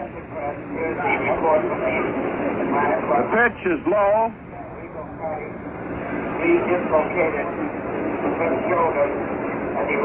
For ball 2. The scoreboard hasn't got any count up on it yet. They may be having trouble with the board, but the count is 2-0 on Ron Reed. The word on Rico Carty is he redislocated his shoulder. Swung on and missed for strike 1. The count is 2-1 now on Ron Reed. So Carty had to leave the ball game with a dislocated shoulder. Francona left with a dislocated thumb. That next pitch is fouled out of play on top of the press box roof. And the count is 2-2. 2 balls and 2 strikes on Ron Reed. 1 away top half of the fourth inning. The Braves leading this ball game 4-1. They scored once in the first and 3 times in the third. Robertson's all set. Delivers. Fastball in there for call strike 3.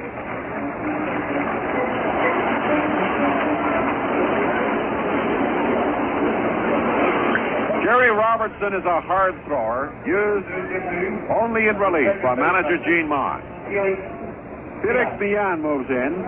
Millan was safe on an error by Don Clendenin in the first inning and popped out to Clendenin in the second. Millan scored the first Atlanta run. Takes the first pitch outside for ball 1. Felix was on with that error. Went to second when Jackson walked. Moved to third when Henry Aaron hit into a double play, and he scored on a wild pitch. He fouls the next pitch to the left of the plate, and it bounces into the seats. Boy, these kids are having a wonderful time this afternoon with their bats, pounding them on the steel flooring and making a tremendous roar. They started it in the pregame workout, and Mac Jones says, "Don't tell me I have to put up with that this afternoon." Next one is fouled down the right field line, out of play into the seats, and a fan makes a fine catch.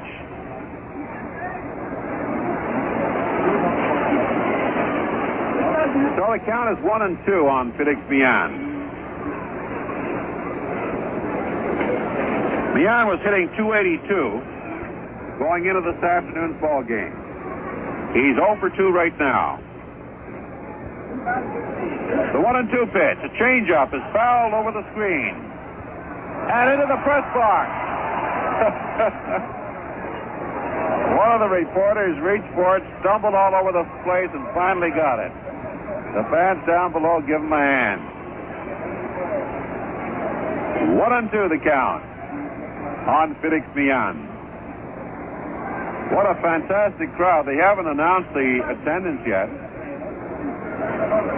The weather is not ideal for baseball. It's been raining right from the start, a very thin rain. The 1-2 pitch is lined out into right field. Rusty Staub playing it perfectly, one-handed. How about that stop? Rusty played Felix Millan perfectly. So the Braves are down in order.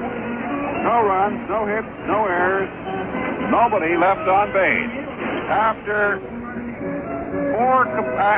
going into the bottom half of the fourth inning, it's 4-0 for Atlanta over Montreal. How about that stop? Rusty played Felix Millan perfectly. So the Braves are down in order. No runs, no hits, no errors. Nobody left on base. After going into the bottom half of the fourth inning, it's 4-0 for Atlanta over Montreal. Taking a look at the out-of-town scores now. First of all, in the National League, at Philadelphia, Juan Marichal against Grant Jackson. It is 4-4 ball game after 4.5 innings at Philadelphia. Richie Allen hit a home run with a man on in the first for the Phils. Mike Ryan connected in the fourth. Nobody on. 2 home runs in the game. 4-4, San Francisco at Philadelphia after 4.5. No word on the New York game at Cincinnati. A little while we'll have some action. Chicago at Houston, then out on the West Coast, St. Louis at San Diego, and Pittsburgh at Los Angeles. In the American League, Baltimore at Kansas City. They're scoreless after an inning of play. Mike Cuellar against Jim Rooker. Detroit at Minnesota, 1-0 Tigers after 1. Lolich against Boswell. Oakland at Cleveland was rained out. Seattle leads Boston 1-0 after an inning and a half down in Boston. Marshall against Colt. Washington and Chicago scoreless after 2.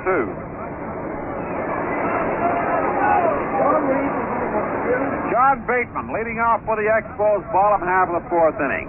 Bottom of the Expo order. Bateman, Sutherland, and Robertson due to swing. Pitch is outside to Bateman for ball 1. Harold Sembera is warming up for the Expos in their bullpen. So we could see a pinch hitter here in the bottom half of the fourth inning. Reed delivers. Bateman looks low and inside for ball 2. scoreboard says we want a ... Powell. Well, let's see if John Bateman can pow one. Takes the next pitch, calls strike one. 2 balls and 1 strike on John Bateman, hitting .195. John has hit 4 home runs. Reed delivers a 2-1 pitch. It's on the ground at third. Nice stop by Boyer, but it's called foul by the third base umpire, Lee Ware. And Boyer turned around and looked at Ware, kind of thought that it was fair because he made a nice play on it, and he would have nailed Big John, who was not noted for his speed on the base pass. So the count is 2-2 on Bateman. Big right-hand batter. And when he tags it, he can send it a long, long way. We've seen Bateman with some good wood on the ball this year. The 2-2 pitch into the air in left field. Coming in for it. He can't get it. It falls in there. And Bateman is on first. An error by Bob Aspromonte in left field. It's ruled as a hit on the scoreboard. It's ruled as a hit. Aspromonte came on the dead run for that looper by John Bateman. Seemed to get his glove on it. It fell there, right at his feet, and Big John is on with a hit.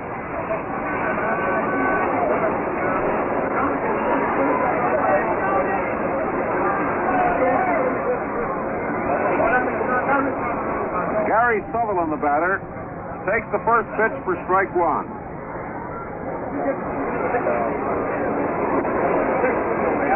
Aspromonte was playing Bateman deep because of his power and had to turn on the speed and he got to the ball but just couldn't get his hands on it. The 0-1 pitch, a changeup, is fouled into the third base seat. The count is 0-2. Russ, I just want to mention the next word we'll have on the Apollo flight is going to be somewhere around 3:15, 3:30, the time they leave the Earth orbit to take off for the moon. So we'll keep everybody informed. The 0-2 pitch to Sullivan, fouled again. Bounces into the Expo dugout. And the count remains 0-2. Atlanta leading this ball game 4-1 in the bottom half of the fourth inning. Nobody out. John Bateman, the runner on first base.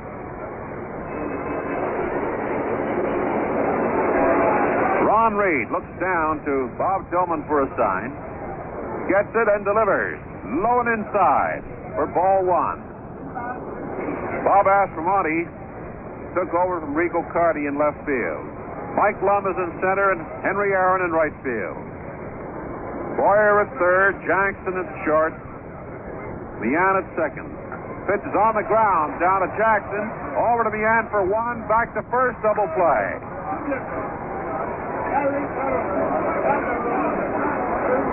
Let's take 10 seconds for station identification. This is your Expos Baseball Radio Network. That brings up the pitcher, Jarry Robertson. Making his first appearance at the plate. Looks at the first pitch, call strike one. 0-1 the count.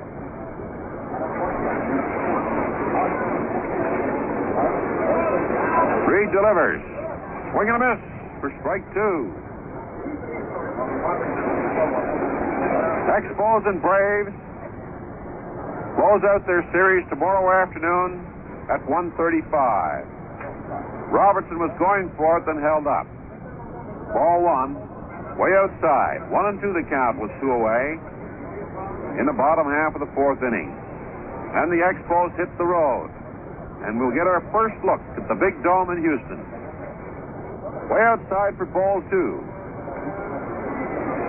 Count is 2-2. Outfield playing in on Jarry Robertson.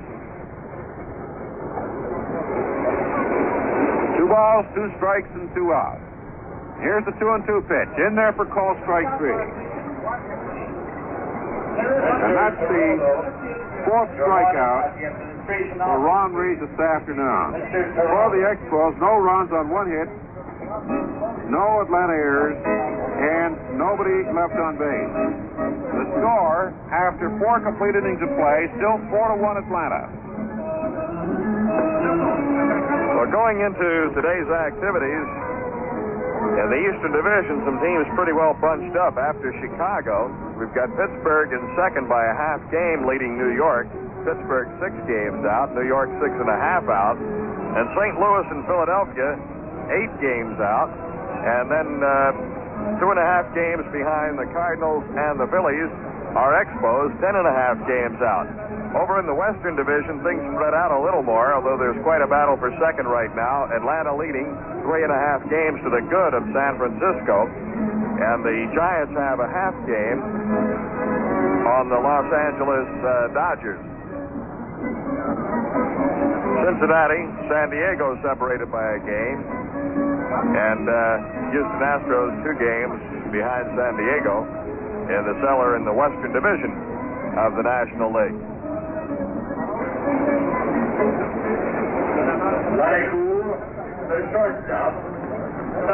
Leading off for the Atlanta Braves, as the rain is starting to come down a lot harder now, is Sonny Jackson. And as soon as the Braves complete this half of the 5th inning, it'll become an official ball game. Rain is not coming down hard enough to cause any delays in it so far.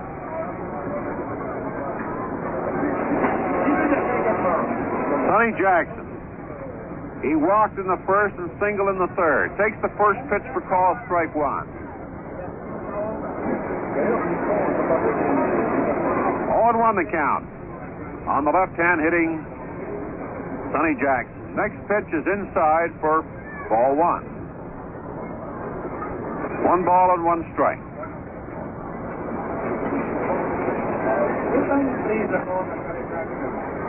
Robertson with the 1-1 pitch. Inside for ball 2. Yes, I guess there'll be quite a reunion between Rusty Staub and his many friends in Houston when the Expos go there next week. We leave for Houston tomorrow night after tomorrow afternoon's ball game here. Pitch is outside for ball 3. 3-1. Robertson steps off the slab now. Walks around. Maury Wills trots in to have a few words with his teammate.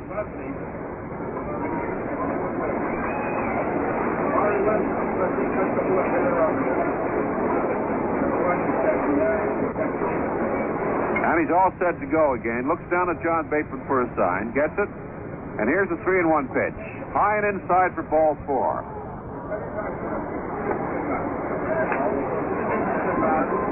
Jackson moves on to first, and that brings up Hank Aaron. The right fielder, Hank Aaron hasn't had a hit in one official trip to the plate. He grounded into a double play in the first inning and walked in the third. Went around to third on a single by Rico Cardi. Scored on a wild pitch. First pitch to Hank Aaron is ball 1. Runner on first is Sonny Jackson. Robertson all set, checks his runner at first base, delivers the next pitch, is low and away for ball 2.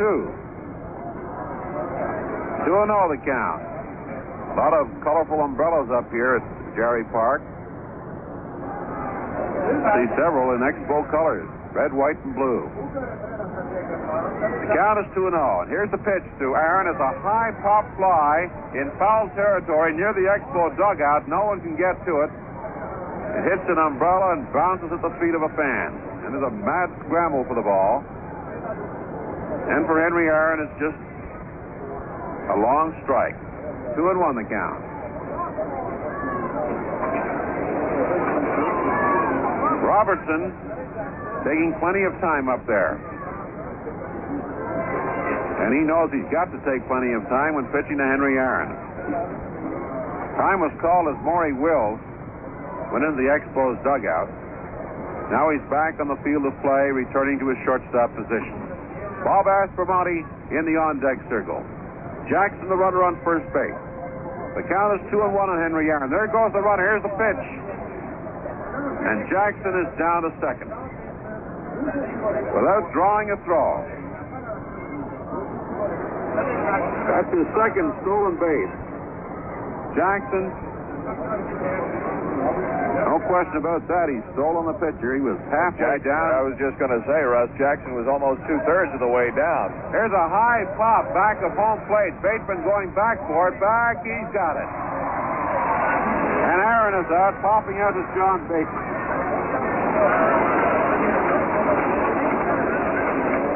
So we've got one away now. In the top half of the fifth inning, Bob Aspromonte moves in.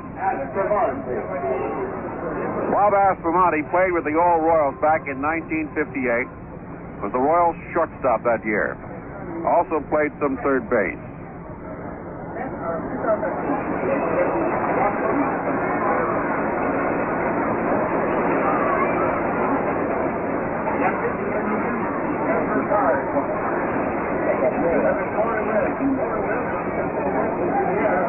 There's a conference on the hill. Robertson, Bateman, and Maury Wills. Now it's over, and they're ready to pitch to Bob Aspromonte. Aspromonte will be making his first trip to the plate. Carty had to leave the ball game, as we mentioned before. He dislocated his shoulder. Shoulder has been giving him trouble after getting a hit and knocking in a run in the third inning.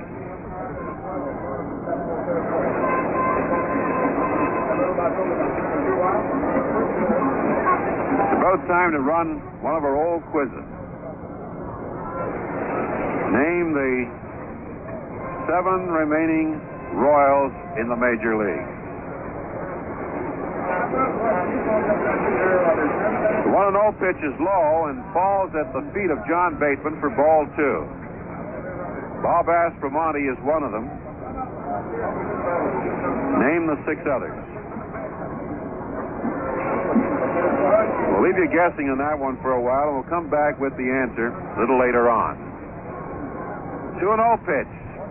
Low and inside. 3-0 now on Aspromonte. Well, the fans here, sure a sellout, although they haven't announced the attendance. Would like to see a little action. Strike call as Robertson came in with his fastball. When the Expos come to bat in the bottom half of the fifth inning, it'll be the top of the batting order.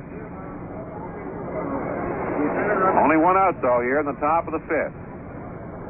Jackson, the runner on second base. The pitch to Aspromonte. Call strike 2. Aspromonte started for first base. Figuring that outside pitch missed the corner. But not so. Plate umpire Harry Wendelstedt. So now we have a full count. 3 balls and 2 strikes on Bob Aspromonte. And here's the 3-2 pitch. Into the air, into right field. Stop running over for it. So is Clendenin. Can't get to it. Into the seats. The ball fell into the first row of seats along the right field line. So the count still 3-2 on Aspromonte. Outfield playing him straight away.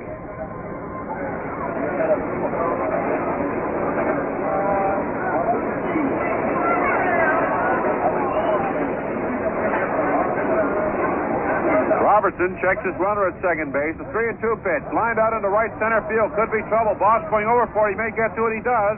He's got it for the out.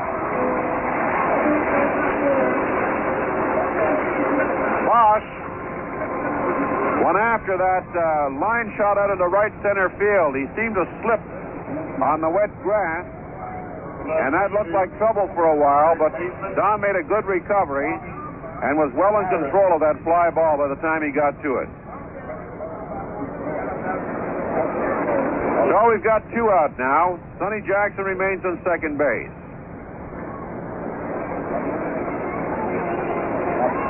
Time was called as Robertson went to the Expo dugout to get something to dig some of the mud out of his cleats. Joe Licio, the club trainer, obliged.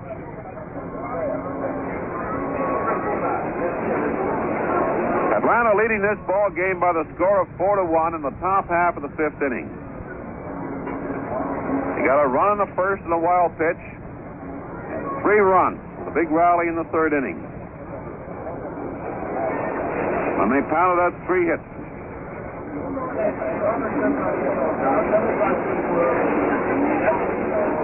The batter is Tommy Aaron. Fouls the first pitch on the ground into the Expos dugout.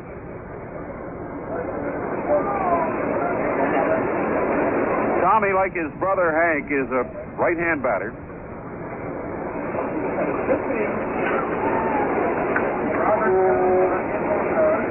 Hitting .250 right now, has appeared in 8 ball games.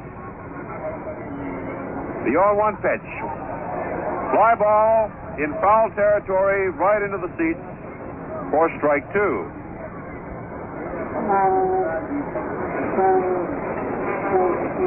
Tommy hasn't hit any home runs. As against brother Hank. Hank has 7 home runs so far this year with a .376 batting average. Tommy is hitting .250. Actually, he's only made 4 trips to the plate. 1 hit. A single. 1 for 4. He's appeared in 8 ball games, used defensively, mainly in those other games. Robertson taking all kinds of time out there. Here's the 0-2 pitch. It's fouled into the dirt to the left of home plate. And we still have an 0-2 count on Aaron. Outfield playing him straight away. The rain's still coming down here at Jarry Park.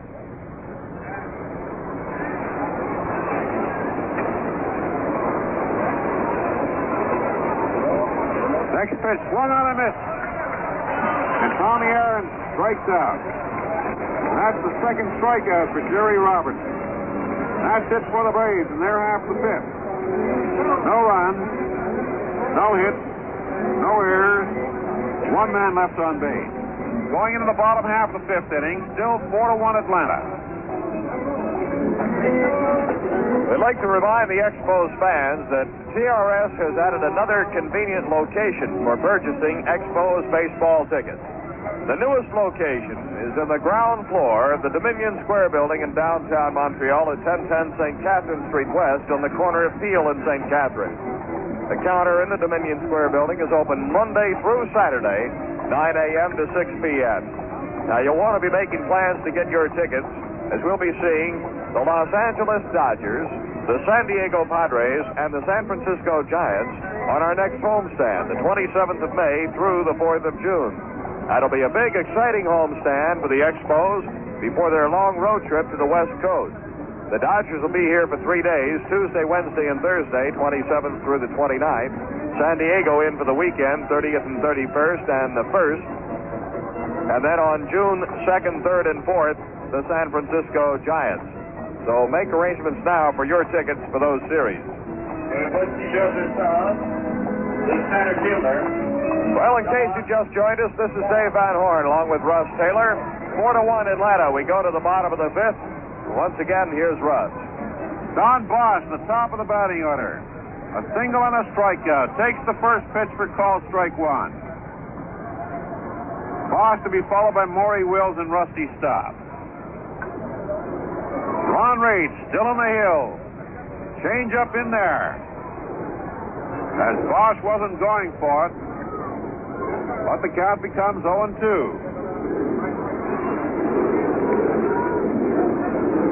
Bosch hitting .193. Had 11 hits in 57 trips to the plate. Fouls the next pitch into the seats, back of third base.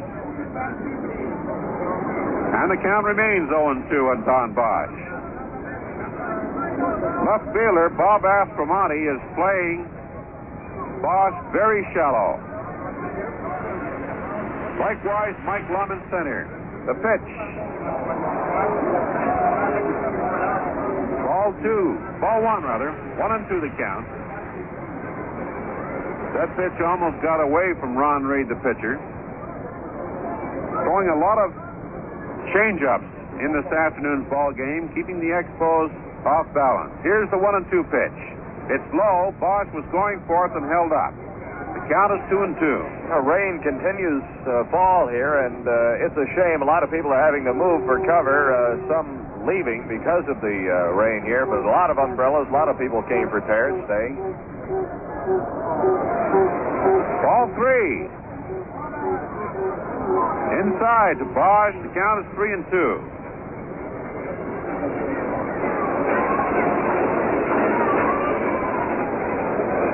Reed having trouble with some of the dirt around the mound. Kicks it away. Now he's all set.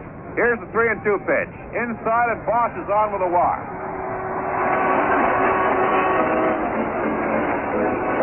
Well, let's see if the Expos can get something going then in the bottom half of the 5th inning. Morty Wills is 2 for 2 this afternoon. A pair of singles. Morty got as far as 3rd in the 3rd inning when the Expos got 1 run, but failed to score.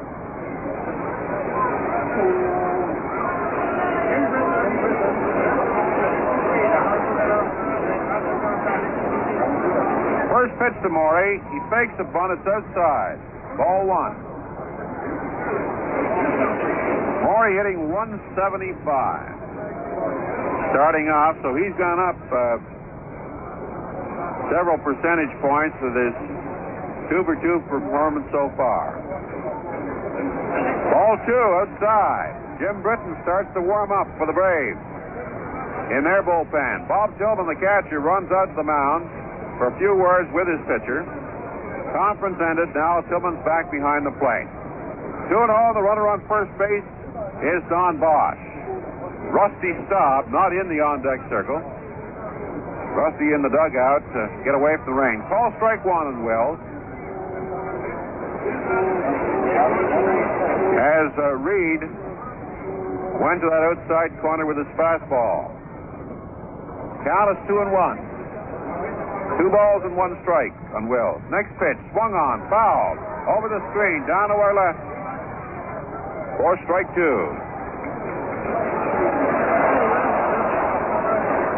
2 balls and 2 strikes on Maury Wells. And the rain continues to beat down here at Jarry Park. It's an official ball game.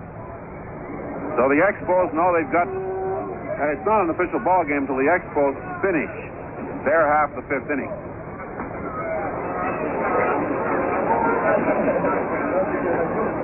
The pitch is high for ball 3. Now Maury's worked it to a full count.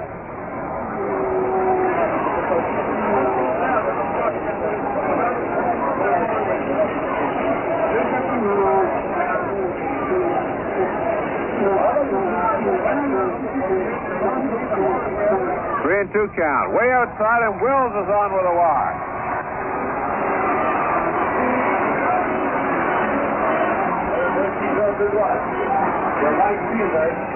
Wills and Bosch on. Rusty Staub moves in. Well, Rusty is long overdue, and he can bring a roar from the crowd by coming through with a hit right now. Runners on first and second. Staub popped out to the shortstop, Sonny Jackson, in the first and walked in the third. Lines the first shot foul into the seats, back of the third baseline.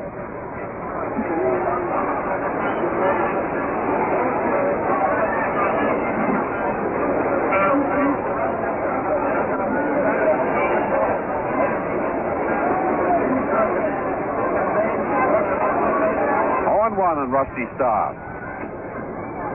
Reed checks his runners. The 0-1 pitch. Change up. Swung on and missed. As Rusty lunged after that one. Reed showing great change of speed here this afternoon. Expos have out-hit the Braves 6-4. But in the important column, the Braves are leading 4-1. Mac Jones in the on-deck circle. The 0-2 pitch to Staub. It's in there for call strike 3.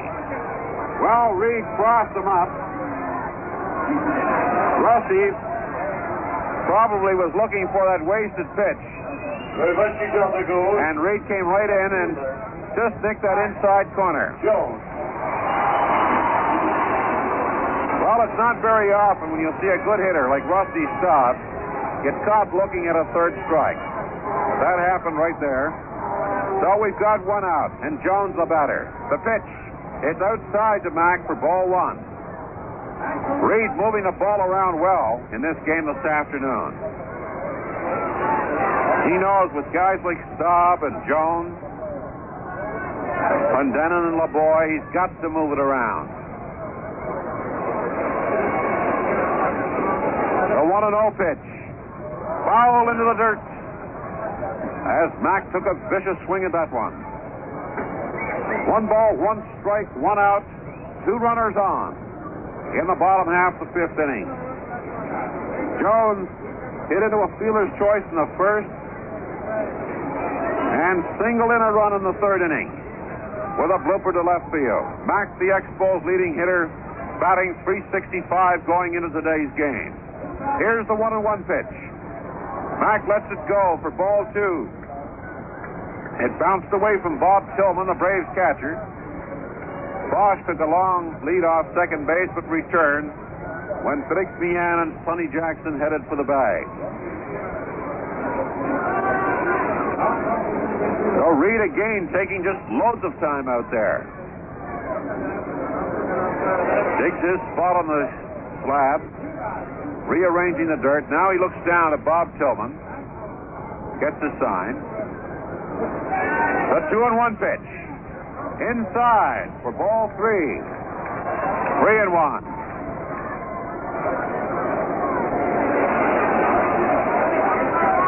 Now the wind is blowing some of that rain in toward the broadcast booth.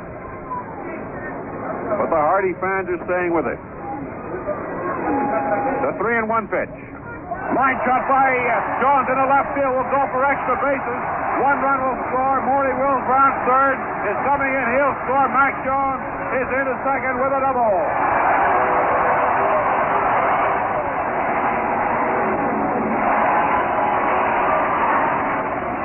The mayor of Jonesville has come through with a double down the line in left field.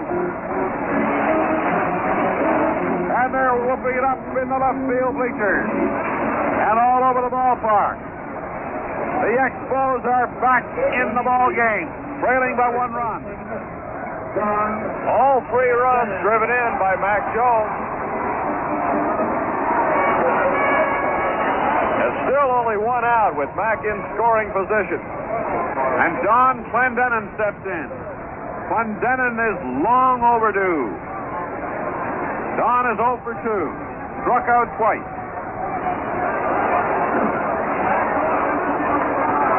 The first pitch is low for ball 1.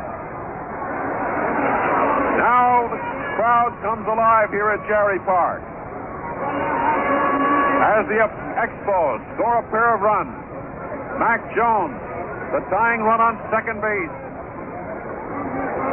4-3 Braves. Pitch. Strike called.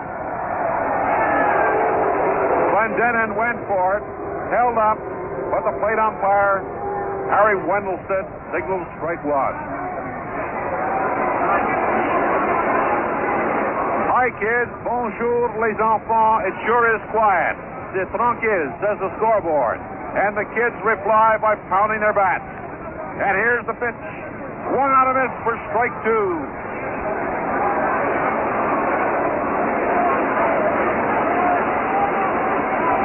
Clendenin. The batter with 1 out. Mac Jones on second base.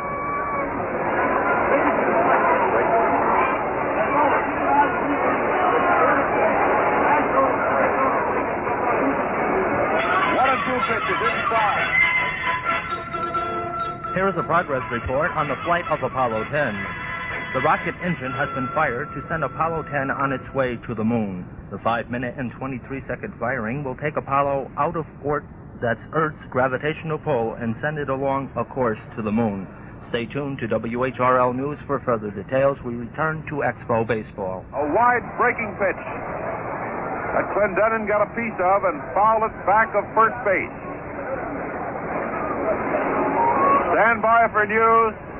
on Apollo 10. The count is 2-2 with one out. Reed checks his runner at second. Takes his foot from the slab.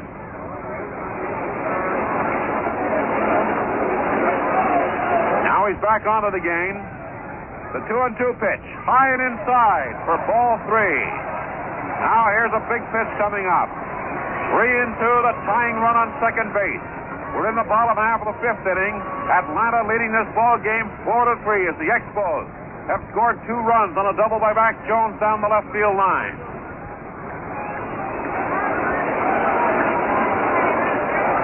And here's the 3-2 pitch. On the ground, a slow roller in at third for it. Boyer over to first in time for the out. Jones moves to third.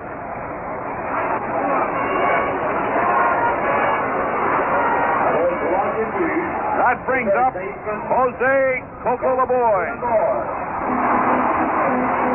And you probably heard the cheer for Coco LeBoy. Coco 0 for 2 this afternoon. He grounded out short the first and the second and struck out in the third. Mac Jones on third base.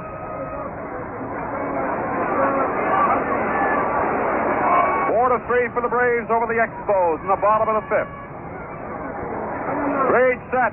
Coco swings and misses on a changeup for strike 1.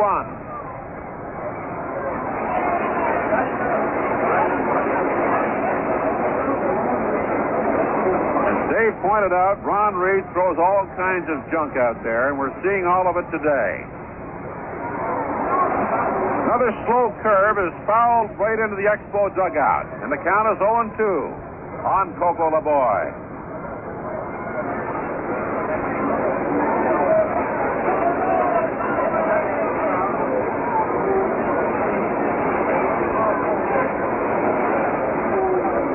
Looks down, gets a sign once again from Bob Tillman. The 0-2 pitch. Strike 3 swinging as again Coco went chasing after that wide breaking stuff and strikes out for the second time this afternoon. But the Expos, 2 runs on 1 hit. No errors, 1 man left on base. After 5 complete innings of play, 4-3 for Atlanta over the Expos. We did not receive a bat to have one.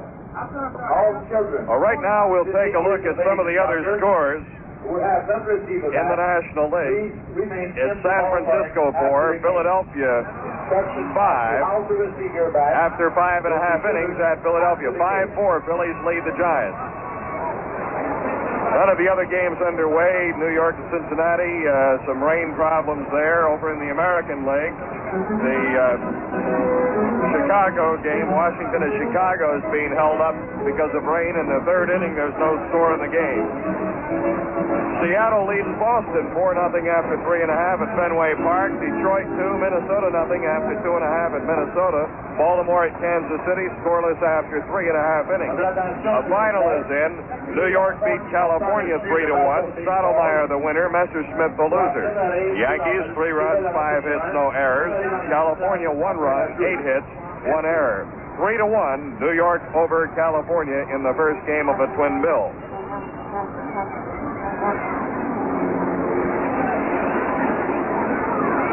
Well, as we move now to the 6th inning, 4-3 Atlanta leading this ball game here at Jarry Park. We'd like to mention that we have a report on the flight of the Apollo spacecraft.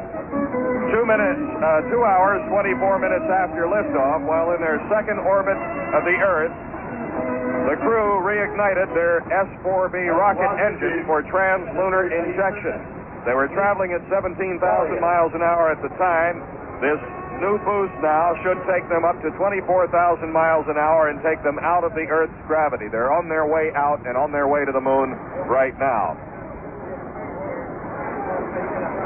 Wade Boyer steps in for the Atlanta Braves.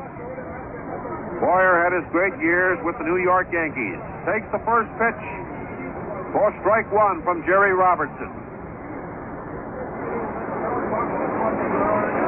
0-1 the count on Clete Boyer. Fouls the next pitch up into the air. I believe it'll be out of play. It is. It's into the seats back of the Atlanta dugout. for strike two. Let's pause 10 seconds for station identification. This is your Expo Baseball Radio Network. When news happens, you'll hear the complete story first on 103.1 WHRL, Albany, New York. 29,062. 29062. Folks, the attendance here at Jarry Park, 29,062. 1-1 the count on Clete Boyer. 1-2 rather. 1 ball and 2 strikes.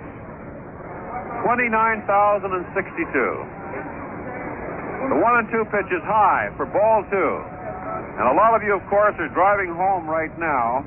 Those especially with the youngsters and their Little League baseball bats. So to all of you on your way home, from the Expos, thank you. Tremendous attendance here this afternoon. Sorry the weather couldn't have been better. Ball strike on Clete Boyer, and he knows it, walks slowly away. And that's the third strikeout for Jarry Robertson. The catcher. Now, we didn't say the weather couldn't have been better. We're sorry that the weather could not be better. Not an ideal day for baseball. But there's always tomorrow. Tomorrow's game starts at 1:35. Holiday in Montreal. The pitch swung on and fouled into the dirt by Bob Tillman. Tillman grounded out short to first in the second and hit into a double play. 1-4-3 pitcher to second to first. Steve Shea was on the hill then and started that double play. Now it's Jarry Robertson. Robertson came into the ball game in the fourth inning and hasn't given up a hit yet. There's a long shot out of the left field. Jones going back for it, can't get it, bounces off the fence. And Tillman is on with the longest single we've seen here at Jarry Park. He hit the left field fence. A line shot. And that's the first hit off Jarry Robertson. Rookies of the star, the center fielder, Mike Luckman. A single against the left field fence by Bob Tillman. 1 out.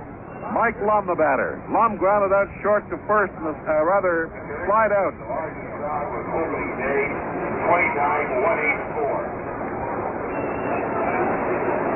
29,184 opening day. Lum grounded out short to first and slide out to left field in his 2 appearances. The count is 1-0 on Mike Lum. Today's attendance is not a record breaker. The record breaker was the first day. Record establisher was 29,184 opening day. So 29,062 today. On the ground, down a second. Sutherland up with it. Over to Wills at short for the fourth. And we have 2 away. No way Morey can make a relay to first base, as Lum had already been down there with a slow bouncer to Sutherland at second base. So Lum is on first base through the fielder's choice. Tillman is erased. 4-6. Brings up Ron Reed, the pitcher.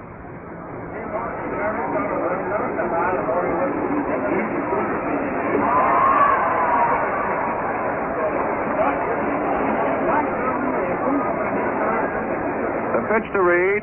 Fastball in there for call strike 1. 0-1 the count.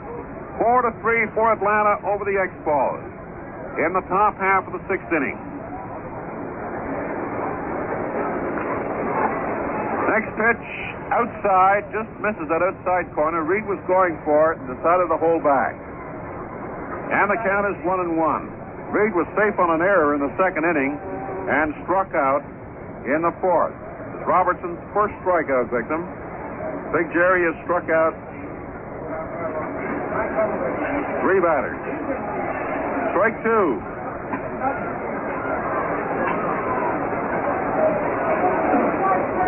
One ball and 2 strikes on Ron Reed. And the Rangers won't let up. It's high for ball 2. 2-2.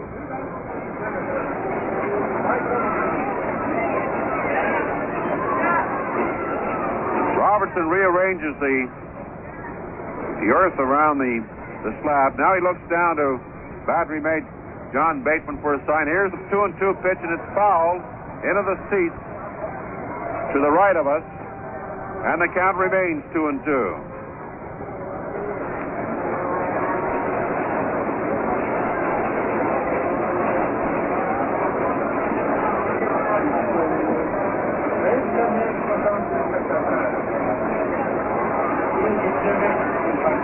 Two balls, two strikes, two outs.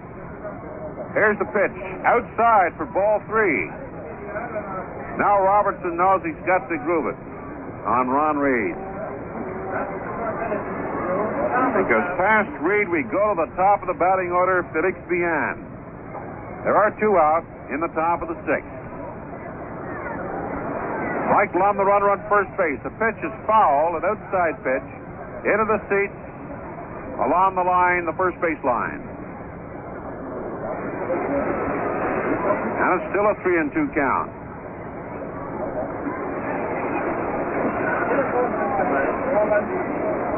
Oh, a lot of the fans staying for this game this afternoon, a lot leaving too. Next pitch is foul right up over the screen to our right and down into the seat. Now it's on the screen. It's rolling right down now.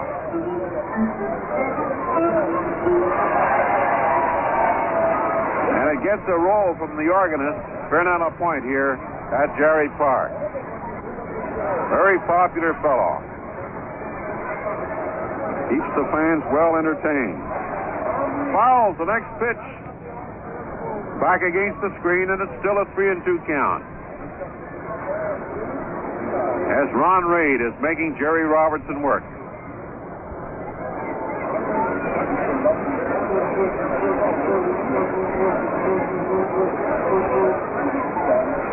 Next pitch. Popped into the air. Calling for it is Don Clendenin. He takes it. That's it for the Braves. No runs on one hit. No Expo errors. One man left on base. Going into the bottom half of the sixth inning, the score is 4-3 for Atlanta. That's it for the Braves. No runs on one hit. No Expo errors. One man left on base. Going into the bottom half of the sixth inning, the score is 4-3 for Atlanta. Fans, why not plan a big party here at Jarry Park with your group? Now with the Dodgers, the Padres, and the Giants all coming into Jarry Park, it'll be a great time on this next homestand, the 27th of May through the 4th of June. You'll receive the Expos red carpet treatment, including preferred parking space for your chartered bus within a few feet of the main gate. You'll be seated together in a choice section at Jarry Park to watch the Expos in action.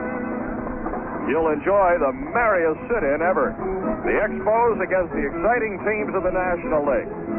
For details and further information, write or phone Mr. Roger Spard at the Montreal Expos Baseball Club, Dominion Square Building, Montreal, 110, Quebec. Telephone 875-2300. Thrilled to the pitching, the fielding, and the power hitting of the National League teams here at Jarry Park. Baseball is fun in a group. And there's a pretty big group here at Jarry Park this afternoon for this ball game between the Braves, the leaders of the Western Division of the National League, and the Montreal Expos. John Bateman steps in. Bateman's had a single in 2 trips to the plate. He grounded out second to first in the second and blooped a single to left field that Bob Aspromonte couldn't reach in the 4th inning. Here's Big John facing Big Ron. And we'll see what happens. The Braves lead it 4-3. First pitch to Bateman. Swung on. Right back to Reed, a slow roller. He throws it to first base, and Bateman's out of there. Gary Sutherland steps in. Sutherland grounded out. Pitcher to first in the second and hit into a double play in the 4th inning. Right-hand batter. as Reed faces the bottom half of the Expo order. Elroy Face is warming up for the Expos in their bullpen. And Floyd Wicker has picked up a bat in the Expo dugout, so we'll have to wait and see. First pitch to Sutherland, call strike.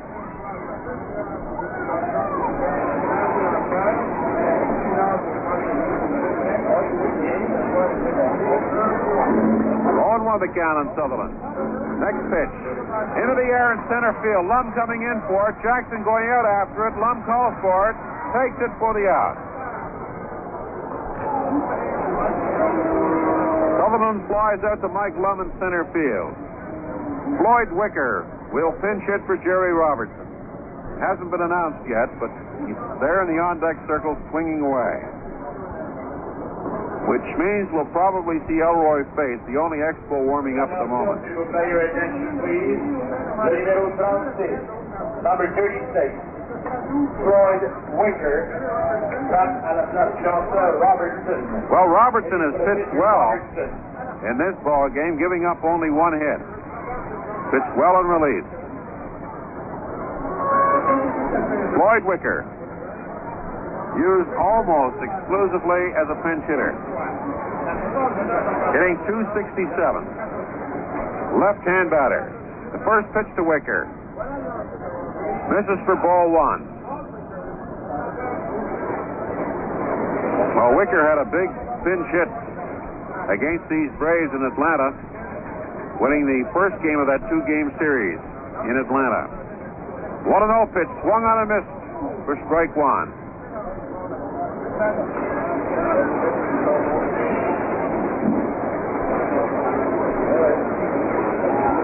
Hank Aaron playing Wicker deep in right field. Everybody else straight away. Regulation depth. Swung on and missed for strike two. Well, Expos have out-hit the Atlanta Braves 7-5. But it's still 4-3 Atlanta in the bottom half of the sixth inning with 2 outs. Floyd Wicker, the pinch hitter.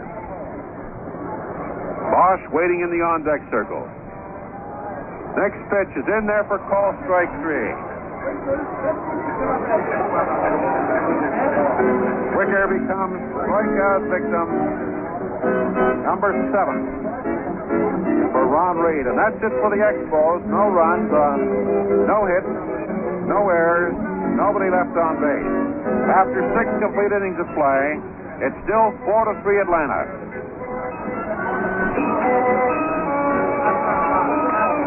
We'll repeat what we had said just a couple of moments ago, the latest word we had on the flight of the Apollo spacecraft to the moon. They are in the process of leaving Earth orbit. As soon as they have escaped the gravitational pull of the Earth, which will be some time, I will give you the information, and as soon as they have confirmation of top speed, the speed that they need to escape the Earth's gravity, we'll also pass that word on to you. But they have been injected into a course to the moon, and all is going well on the Apollo flight to the moon. So, repeating, all has gone well. They are out of Earth orbit and on their way to the moon, gaining speed up to a maximum of 24,000 miles an hour from their orbital speed of 17,000 miles an hour. So all is well with the flight of the Apollo spacecraft. All right, we're looking at Elroy Face now pitching for the Expos in the top half of the 7th inning. Jerry Robertson worked 3 innings, gave up 1 hit, walked 1 batter, struck out 3, and the Braves failed to get any runs off Jerry Robertson. So you can't ask for a much better relief pitching performance than that. And Jerry Robertson pitched well in the innings he worked, the 3 innings he worked. So now we'll get a look at Elroy Face. All right, Roy comes on here to deal with the top of the Atlanta order in the 7th. Roy Face is making his 10th relief appearance of the year. He's 2-1 on the season. Was the losing pitcher the other night against Atlanta. Has a 2.91 ERA after 12 1/3 innings worked. So Robertson worked very well for 3 innings. Fine performance by Jerry. Here's the pitch to Mian, right-hand hitter. swung on. High fly ball left field, curving toward the foul pole. Is it going to make it? It cleared the pole, and it's out of here. A home run for Felix Mian. So Roy Face gives up a home run on the first pitch to Mian, and Atlanta takes a 5-3 lead on Mian's home run. For Mian, his fourth and his 23rd RBI. And that'll bring Sonny Jackson to the plate. That was Mian's first hit today.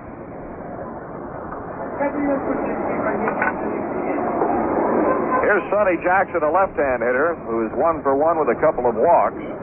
He's stolen base twice this afternoon.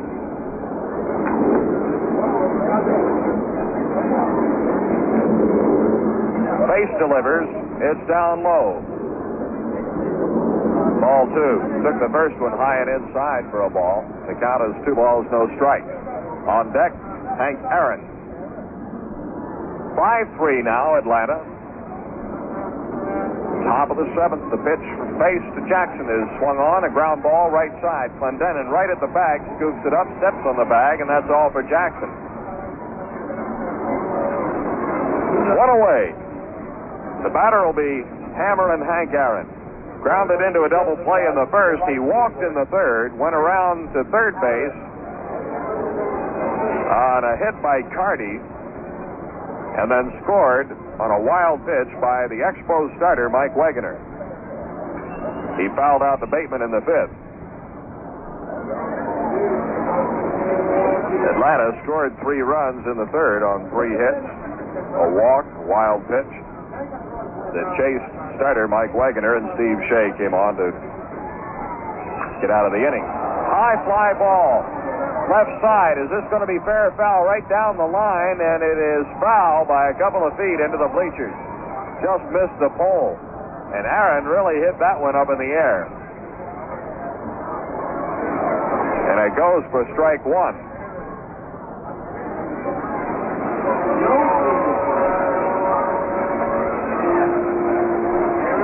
Trailing 4-0, the Expos got a run in the 3rd, and then added 2 in the bottom of the 5th. Mac Jones driving in all 3 runs.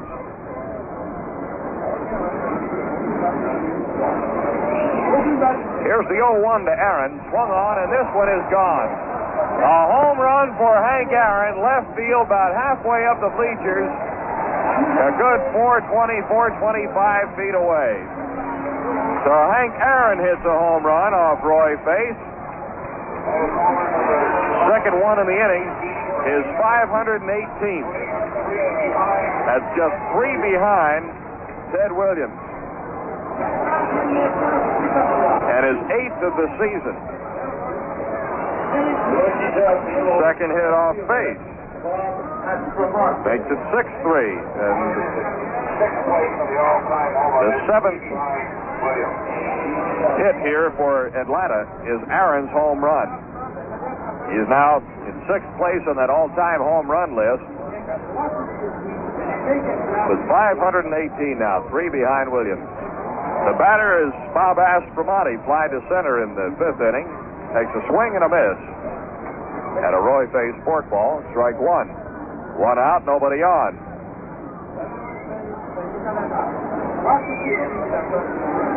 Still raining. Here's the pitch.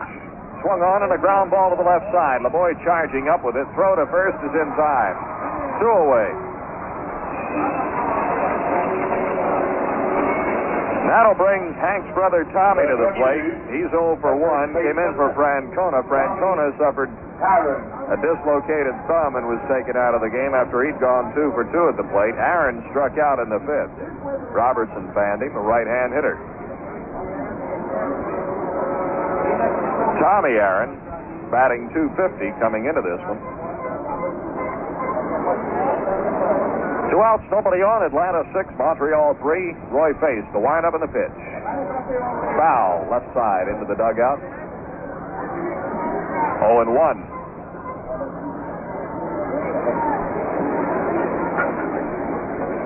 Atlanta, Los Angeles, and San Francisco separated by 3 games, top of the Western Division. 3.5 games. And in that order. Here's the 0-1 pitch to Aaron. It's down low, 1 ball and 1 strike.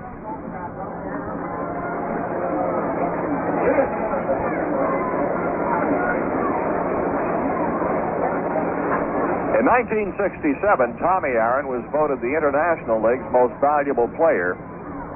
The AAA level, he was also a member of that league's all-star team that year. Line drive down the left field line, a fair ball going into the corner. Aaron rounds first, digging for second. Mac Jones gets it out of the corner, and Aaron has a stand-up double.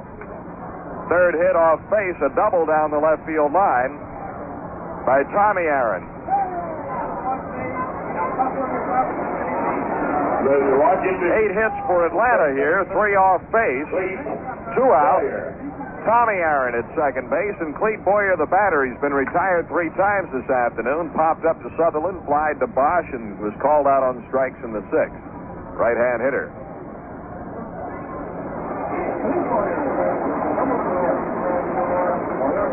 Boyer waiting as Space goes to the stretch, gives Aaron a look. The pitch taken for a strike. 0-1.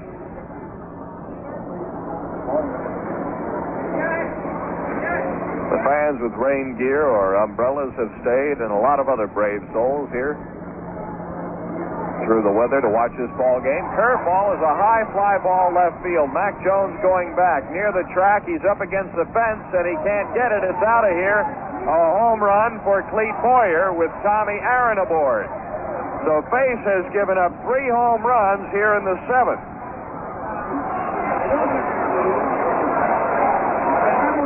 Aaron comes across with run number 7 and Boyer with run number 8. 4 hits in the inning, 3 of them home runs, and then Aaron's double. And 4 runs are across, and Atlanta once again has opened it up, leading 8-3 now here in the 7th. That'll bring Bob Tillman to the plate with 2 outs and nobody on. The Roy has really been hammered here by Atlanta. The pitch to Tillman. Across the letters for a strike.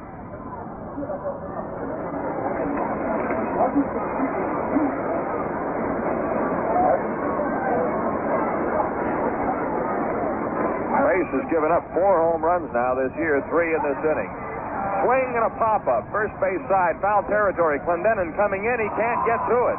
The wind changed and brought it right down to the plate near John Bateman. Clendenin was making a play on the ball and it called for it, and it got away from him.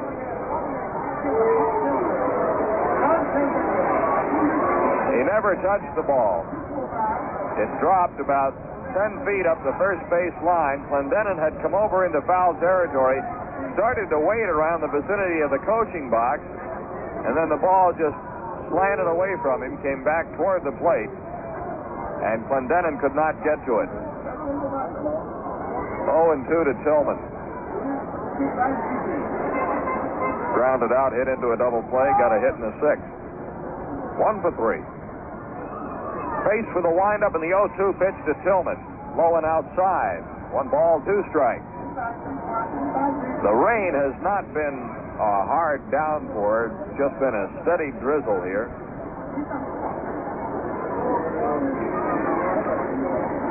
A 1-2, swing and a foul to the screen. The count remains a ball and 2 strikes. Dave, there's nothing new to report on the spacecraft. Everything progressing as planned. No bulletins expected. 4 days to the moon. Makes it Thursday a.m.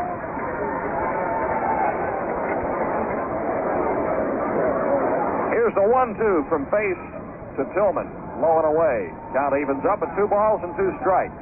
Final game of this series at 1:30 tomorrow. It was to have been a 4-game series. Last night's game rained out. Jim Grant will be pitching for the Expos, and Phil Niekro will be going for Atlanta. Braves having quite a road trip here. The 2-2 pitch is outside, and a full count to Tillman. 3 balls and 2 strikes. With 2 outs here in the top of the 7th. Atlanta's leading now 8-3.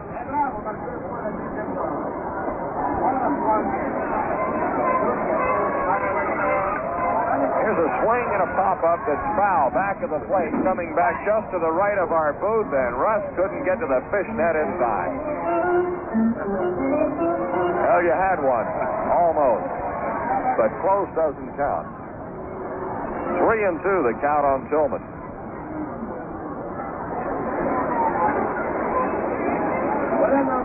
Sambera warming up in the Expos bullpen. The pitch is a curve hammered foul to the left. Count is still 3-2.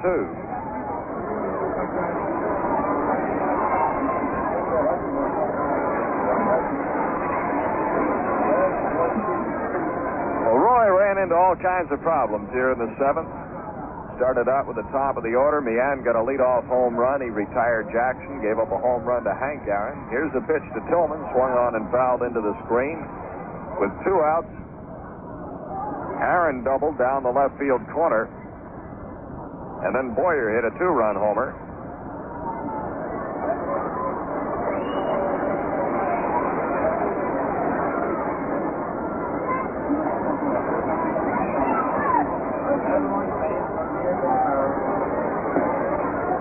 Base rubbing up a new baseball.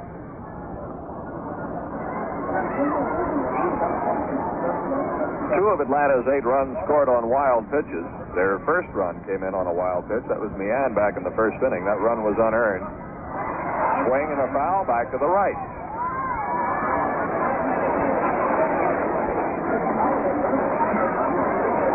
Roy's the 4th Expos pitcher to see action this afternoon. Mike Wegener started, went 2 innings. Steve Shea worked an inning. Jerry Robertson 3 innings. Shea and Robertson both worked well.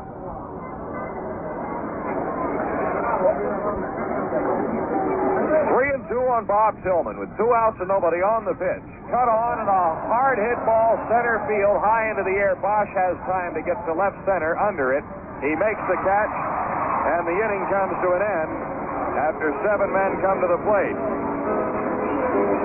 4 runs. 4 hits.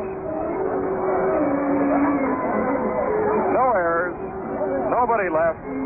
At the end of 6 1/2, here at Jarry Park, Atlanta 8, Montreal 3. Here at Jarry Park, Montreal, the Atlanta Braves leading the Expos 8-3, bottom half of the 7th inning coming up. Your attention, please. All the kids 15 years of age or younger. Now the top of the order, Don Bosch, Maury Wills, and Rusty Staub. In the ballpark after the game. Instruction as to how to receive your bat will begin to... Bosch is 1 for 2 with a walk. Some of the youngsters did not receive a bat when they came into the ballpark here today, and you could hear the public address announcer in the background. They just made the announcement they're going to ask those youngsters to stay in the park momentarily after the end of the game, and they'll make arrangements for them to receive a bat. Those youngsters 15 and under that all received a Little League bat here today. And drizzle continues to fall. Bosch swings on the first pitch, a line drive down the left side, foul. 0-1 to Don. He got his hit back in the first inning, struck out in the third, walked in the fifth. In the first inning, after Bosch and Wills had singled, Reed retired Staub, Jones, and Clendenin. Put the side down in order in the second. Struck out Clendenin and LeBoy to end the third with the bases loaded. After the Expos had gotten a run in, Reed delivers. Swung on, line drive, same spot, going back for it on the run, and making the catch is Aspromati. Aspromati had not been too deep for Don Bosch, and he had to really backtrack. Took off running toward the fence and made the catch of the line drive off the bat of Don Bosch in fairly deep left field. One away, and Maury Wills is the batter. He's 2 for 2 with a walk. Got a hit in the first and again in the third and walked in the fifth. He was on first, Bosch on second, when Mac Jones doubled down into the left field corner in the 5th inning.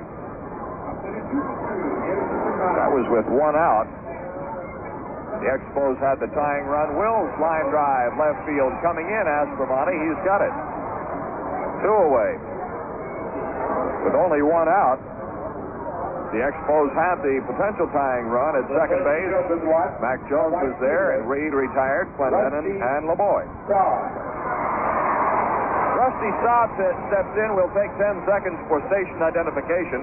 This is the Expos Baseball Radio Network. A division of Regal Broadcasting. This is WHRL 103.1 on your FM dial, Albany, New York.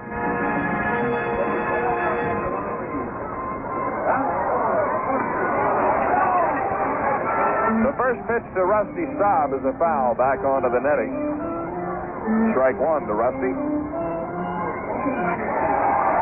Staub popped up to Jackson in the first, walked in the third, and was called out on strikes in the fifth. Ron Reed, the right-hander, delivers line drive and a base hit to right. Coming up with the ball is Aaron. Rusty comes up with a hit. Number 8 off Reed, who gave up 2 in the first and 3 in the third, and hit in each the 5th and 6th innings. The left fielder. 4th and 5th, I'm sorry. Here's Mac Jones, who's done it all this afternoon. 2 for 3. RBI single in the third. Drove in 2 runs with a double in the 5th. Left-hand hitter, Staub at first. 8-3 Atlanta leading. Our Expos batting here in the bottom of the 7th. In a steady drizzle of rain. Had a crowd of 20,062 here at the ballpark. Here's the pitch. Swung on and popped up. Back to the left side, into the stands. Strike 1. 29,062. About 9,000 short there for a minute. It's strike 1 to Mac Jones. Rain has held up that New York-Cincinnati game. It's underway now. No score, bottom half of the first between the Redlegs and the Mets.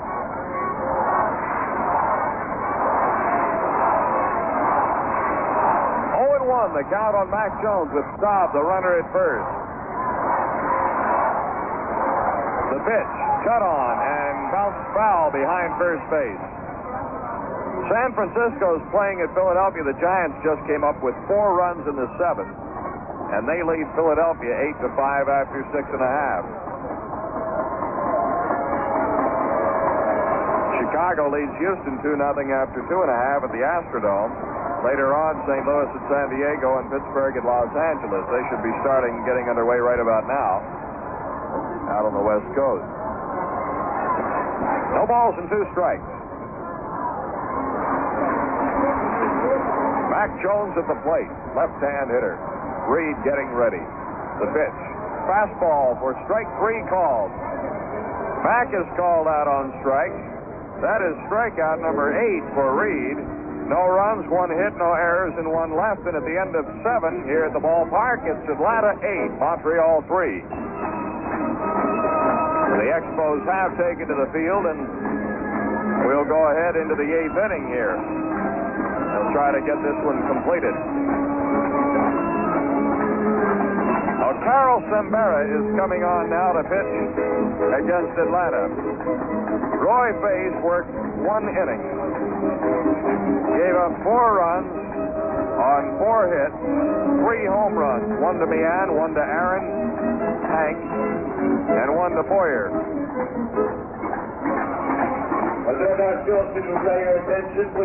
Sembera is the 5th Expos pitcher to work this afternoon. Carroll's making his 12th appearance of the season. He is 0-2 on the year, has worked 14 2/3 innings, and has an ERA of 3.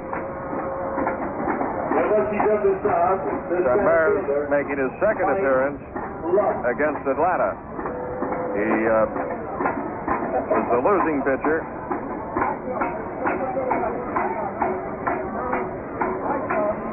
Mike Lum will be the batter. Sembera delivers low, ball 1. Sembera a right-hander. And Lum today is 0 for 3.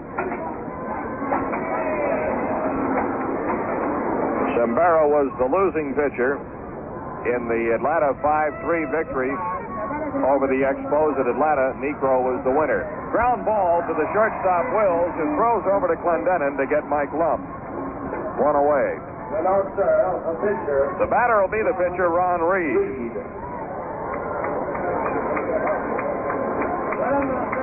Reed this afternoon is attempting to pick up his first complete game of the year. This is his 7th start. He's 4-1.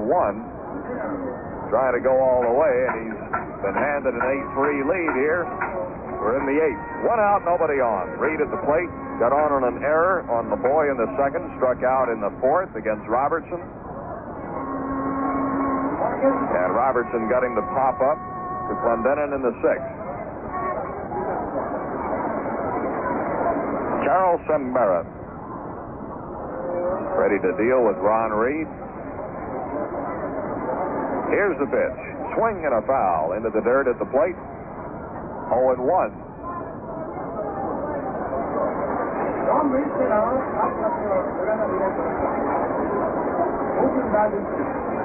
Been raining since about the 3rd inning.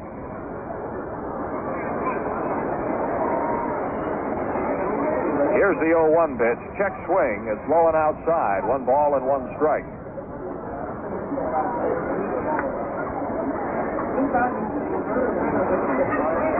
After the final game of this series tomorrow, it's on to Houston and then Cincinnati this coming week for the Expos. Sembera's next pitch is low and away. 2 balls and a strike.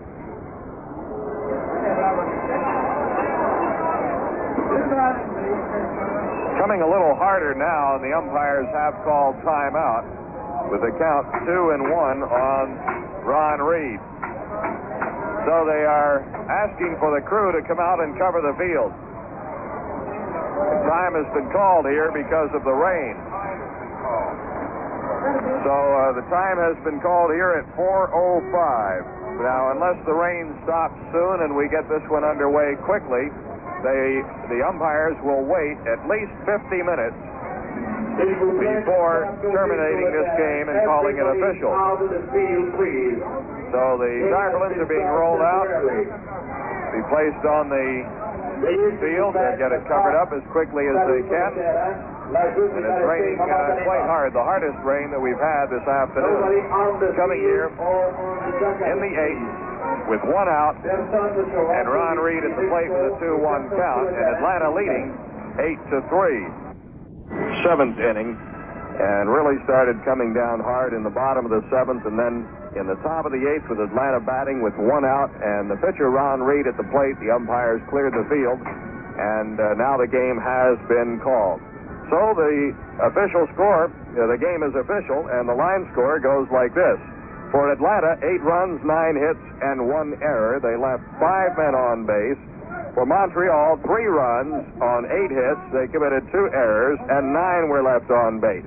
8-3, Atlanta over Montreal. WHRL Albany. We'll take a look at the pitchers of decision in the game as we continue our wrap-up in just 1 minute. The winner is Ron Reed, the Atlanta starter, who went 7 innings.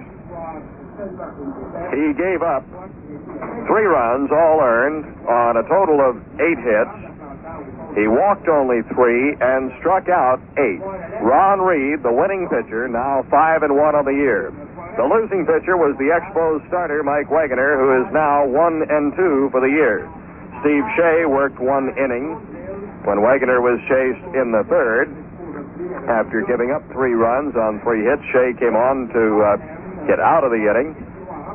Jerry Robertson worked well for 3 innings. Robertson giving up just 1 hit, no runs. He walked only 1 and struck out 3.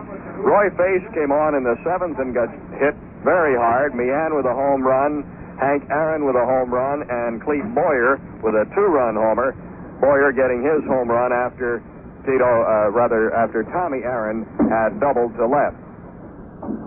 And then Carl Sembera had come on and was pitching in the 8th. Retired Mike Lum was facing Ron Reed, had a count of 2 balls and a strike on Reed when the umpires cleared the field. So Reed is the winner, Wegener the loser. 8-3, Atlanta over Montreal. The final game of the series scheduled for 1:30 here at Jarry Park tomorrow afternoon. On the mound for the Expos will be Jim Mudcat Grant, and going to the hill for the Atlanta Braves will be Phil Necro. The final again, Atlanta 8 The Expos 3, a rain-shortened game that went 7 1/3 innings. Well, that's it. We want you to stay tuned now for the baseball scoreboard with Russ Taylor coming up next in 2 minutes. This is the Expos Baseball Radio Network. Well, here at the ballpark this afternoon, 29,062 fans had turned out at the start of this game on Bat Day, a bat to be given to each youngster 15 years of age and younger. And we'll take this opportunity right now, although we don't have all of the details. We have not been able to talk to the very busy Montreal front office at this time. But on tomorrow's broadcast and for the next couple of days, we'll be giving you the details. Although just about all of the bats were given away, we know that there are several hundred youngsters that did not obtain a bat, and arrangements are being made for them to do so.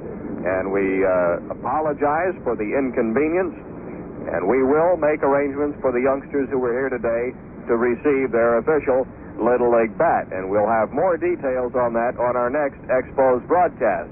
So again, we apologize. We hope that you will be patient and will understand the situation with the crowd that we had here today. Taylor back here at Jarry Park, where rain has ended this game in the 8th inning with the Atlanta Braves defeating the Montreal Expos by the score of 8-3. Atlanta 8 runs on 9 hits and 1 error. The Expos 3 runs on 8 hits and 1 error. 3 home runs by the Braves in the ball game. Felix Mian, Henry Aaron, and Clete Boyer all homered off Elroy Faith in a big inning for the Atlanta Braves. That was in the 7th inning when Faith just couldn't get the ball past some of these Atlanta sluggers. So the Expos and the Braves will go at it again in the final game of their series tomorrow afternoon here at Jarry Park, starting at 1:35. Broadcast time on this Expo Baseball Radio Network station will be 1:15. 29,062 fans witnessed this afternoon's very wet game here at Jarry Park. In just 1 minute, I'll be back to take a look at the rest of the National League. Taking a look at the rest of the National League, the Philadelphia Phillies scored a run in the bottom half of the 9th inning and defeated the San Francisco Giants 9-8. For Philadelphia, 9 runs on 17 hits and 1 error. For the Giants, 8 runs on 14 hits and 2 errors. The winner was Farrell, the loser was Bolin. Richie Allen hit a home run for Philadelphia in that ball game. Berta hit one with 2 on for the Giants in the 7th inning. Cincinnati was leading New York Mets 3-0 in the bottom of the 4th when that game was delayed by rain. That was the top half of the 4th inning. Game delayed by rain, not called as yet at Cincinnati. A 3-all tie between Houston and Chicago in the top of the 6th under the Big Dome at Houston, so there's no rain in that ball game at the Astrodome, where we'll be visiting next week. St. Louis is at San Diego, 2-1 for the Padres over the Cardinals in the bottom half of the 2nd inning. Pittsburgh at Los Angeles, no score, top half of the 3rd. In 60 seconds, I'll be back to take a look at the American League action. Taking a look at the American League activity from this afternoon, the Baltimore Orioles increased their lead in the American League's Eastern Division by defeating the Kansas City Royals 5-0. For Baltimore, 5 runs, 7 hits, 1 error. For Kansas City, no runs on 2 hits and 1 error. Mike Cuellar pitching the 2-hitter for the Orioles and getting the win. Boog Powell hit a 2-run homer for Baltimore. Dick Drago was charged with the loss.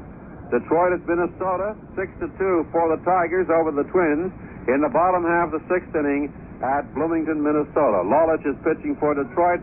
Boswell was the starter for the Twins. The Oakland-Cleveland game at Cleveland was postponed because of rain. In the first game of the Twin Bill at Chicago, the latest score we have from there, the White Sox are leading the Senators 2-1, playing in the 7th inning. In the game at Fenway Park in Boston, here's the latest score we have in that ball game. They've moved into the bottom half of the 9th inning, and Seattle was leading Boston by the score of 9-1 in the bottom half of the 9th inning. And then I just noticed that Carl Yastrzemski, hit one with the bases loaded in the 9th to give the Red Sox at least 4 more runs. But they still trail in that ball game by the score of 9-5 in the bottom half of the 9th inning. That's at Fenway Park in Boston. Rico Petrocelli hit his 12th home run of the year for the Red Sox. Marshall and Haney homered for Seattle. The Yankees won the first game of a twin bill, defeating California 3-1, 3 runs, 5 hits, and no errors. The Angels 1 run, 8 hits, and 1 error. Mel Stottlemyre, the winner. Messersmith charged with the loss. In the second game, no score between the Yankees and New York, playing in the top half of the 5th inning. In just 1 minute, we'll be back with a final Expos wrap-up. Well, wrapping things up here at Jarry Park this afternoon, the Atlanta Braves defeated the Montreal Expos 8-3. The game was called with 1 out in the top half of the 8th inning by a pouring rain that started around about the 3rd inning and hasn't let up. As a matter of fact, it has increased, and it's really coming down right now as we look down on the field from our press box location. The big hitters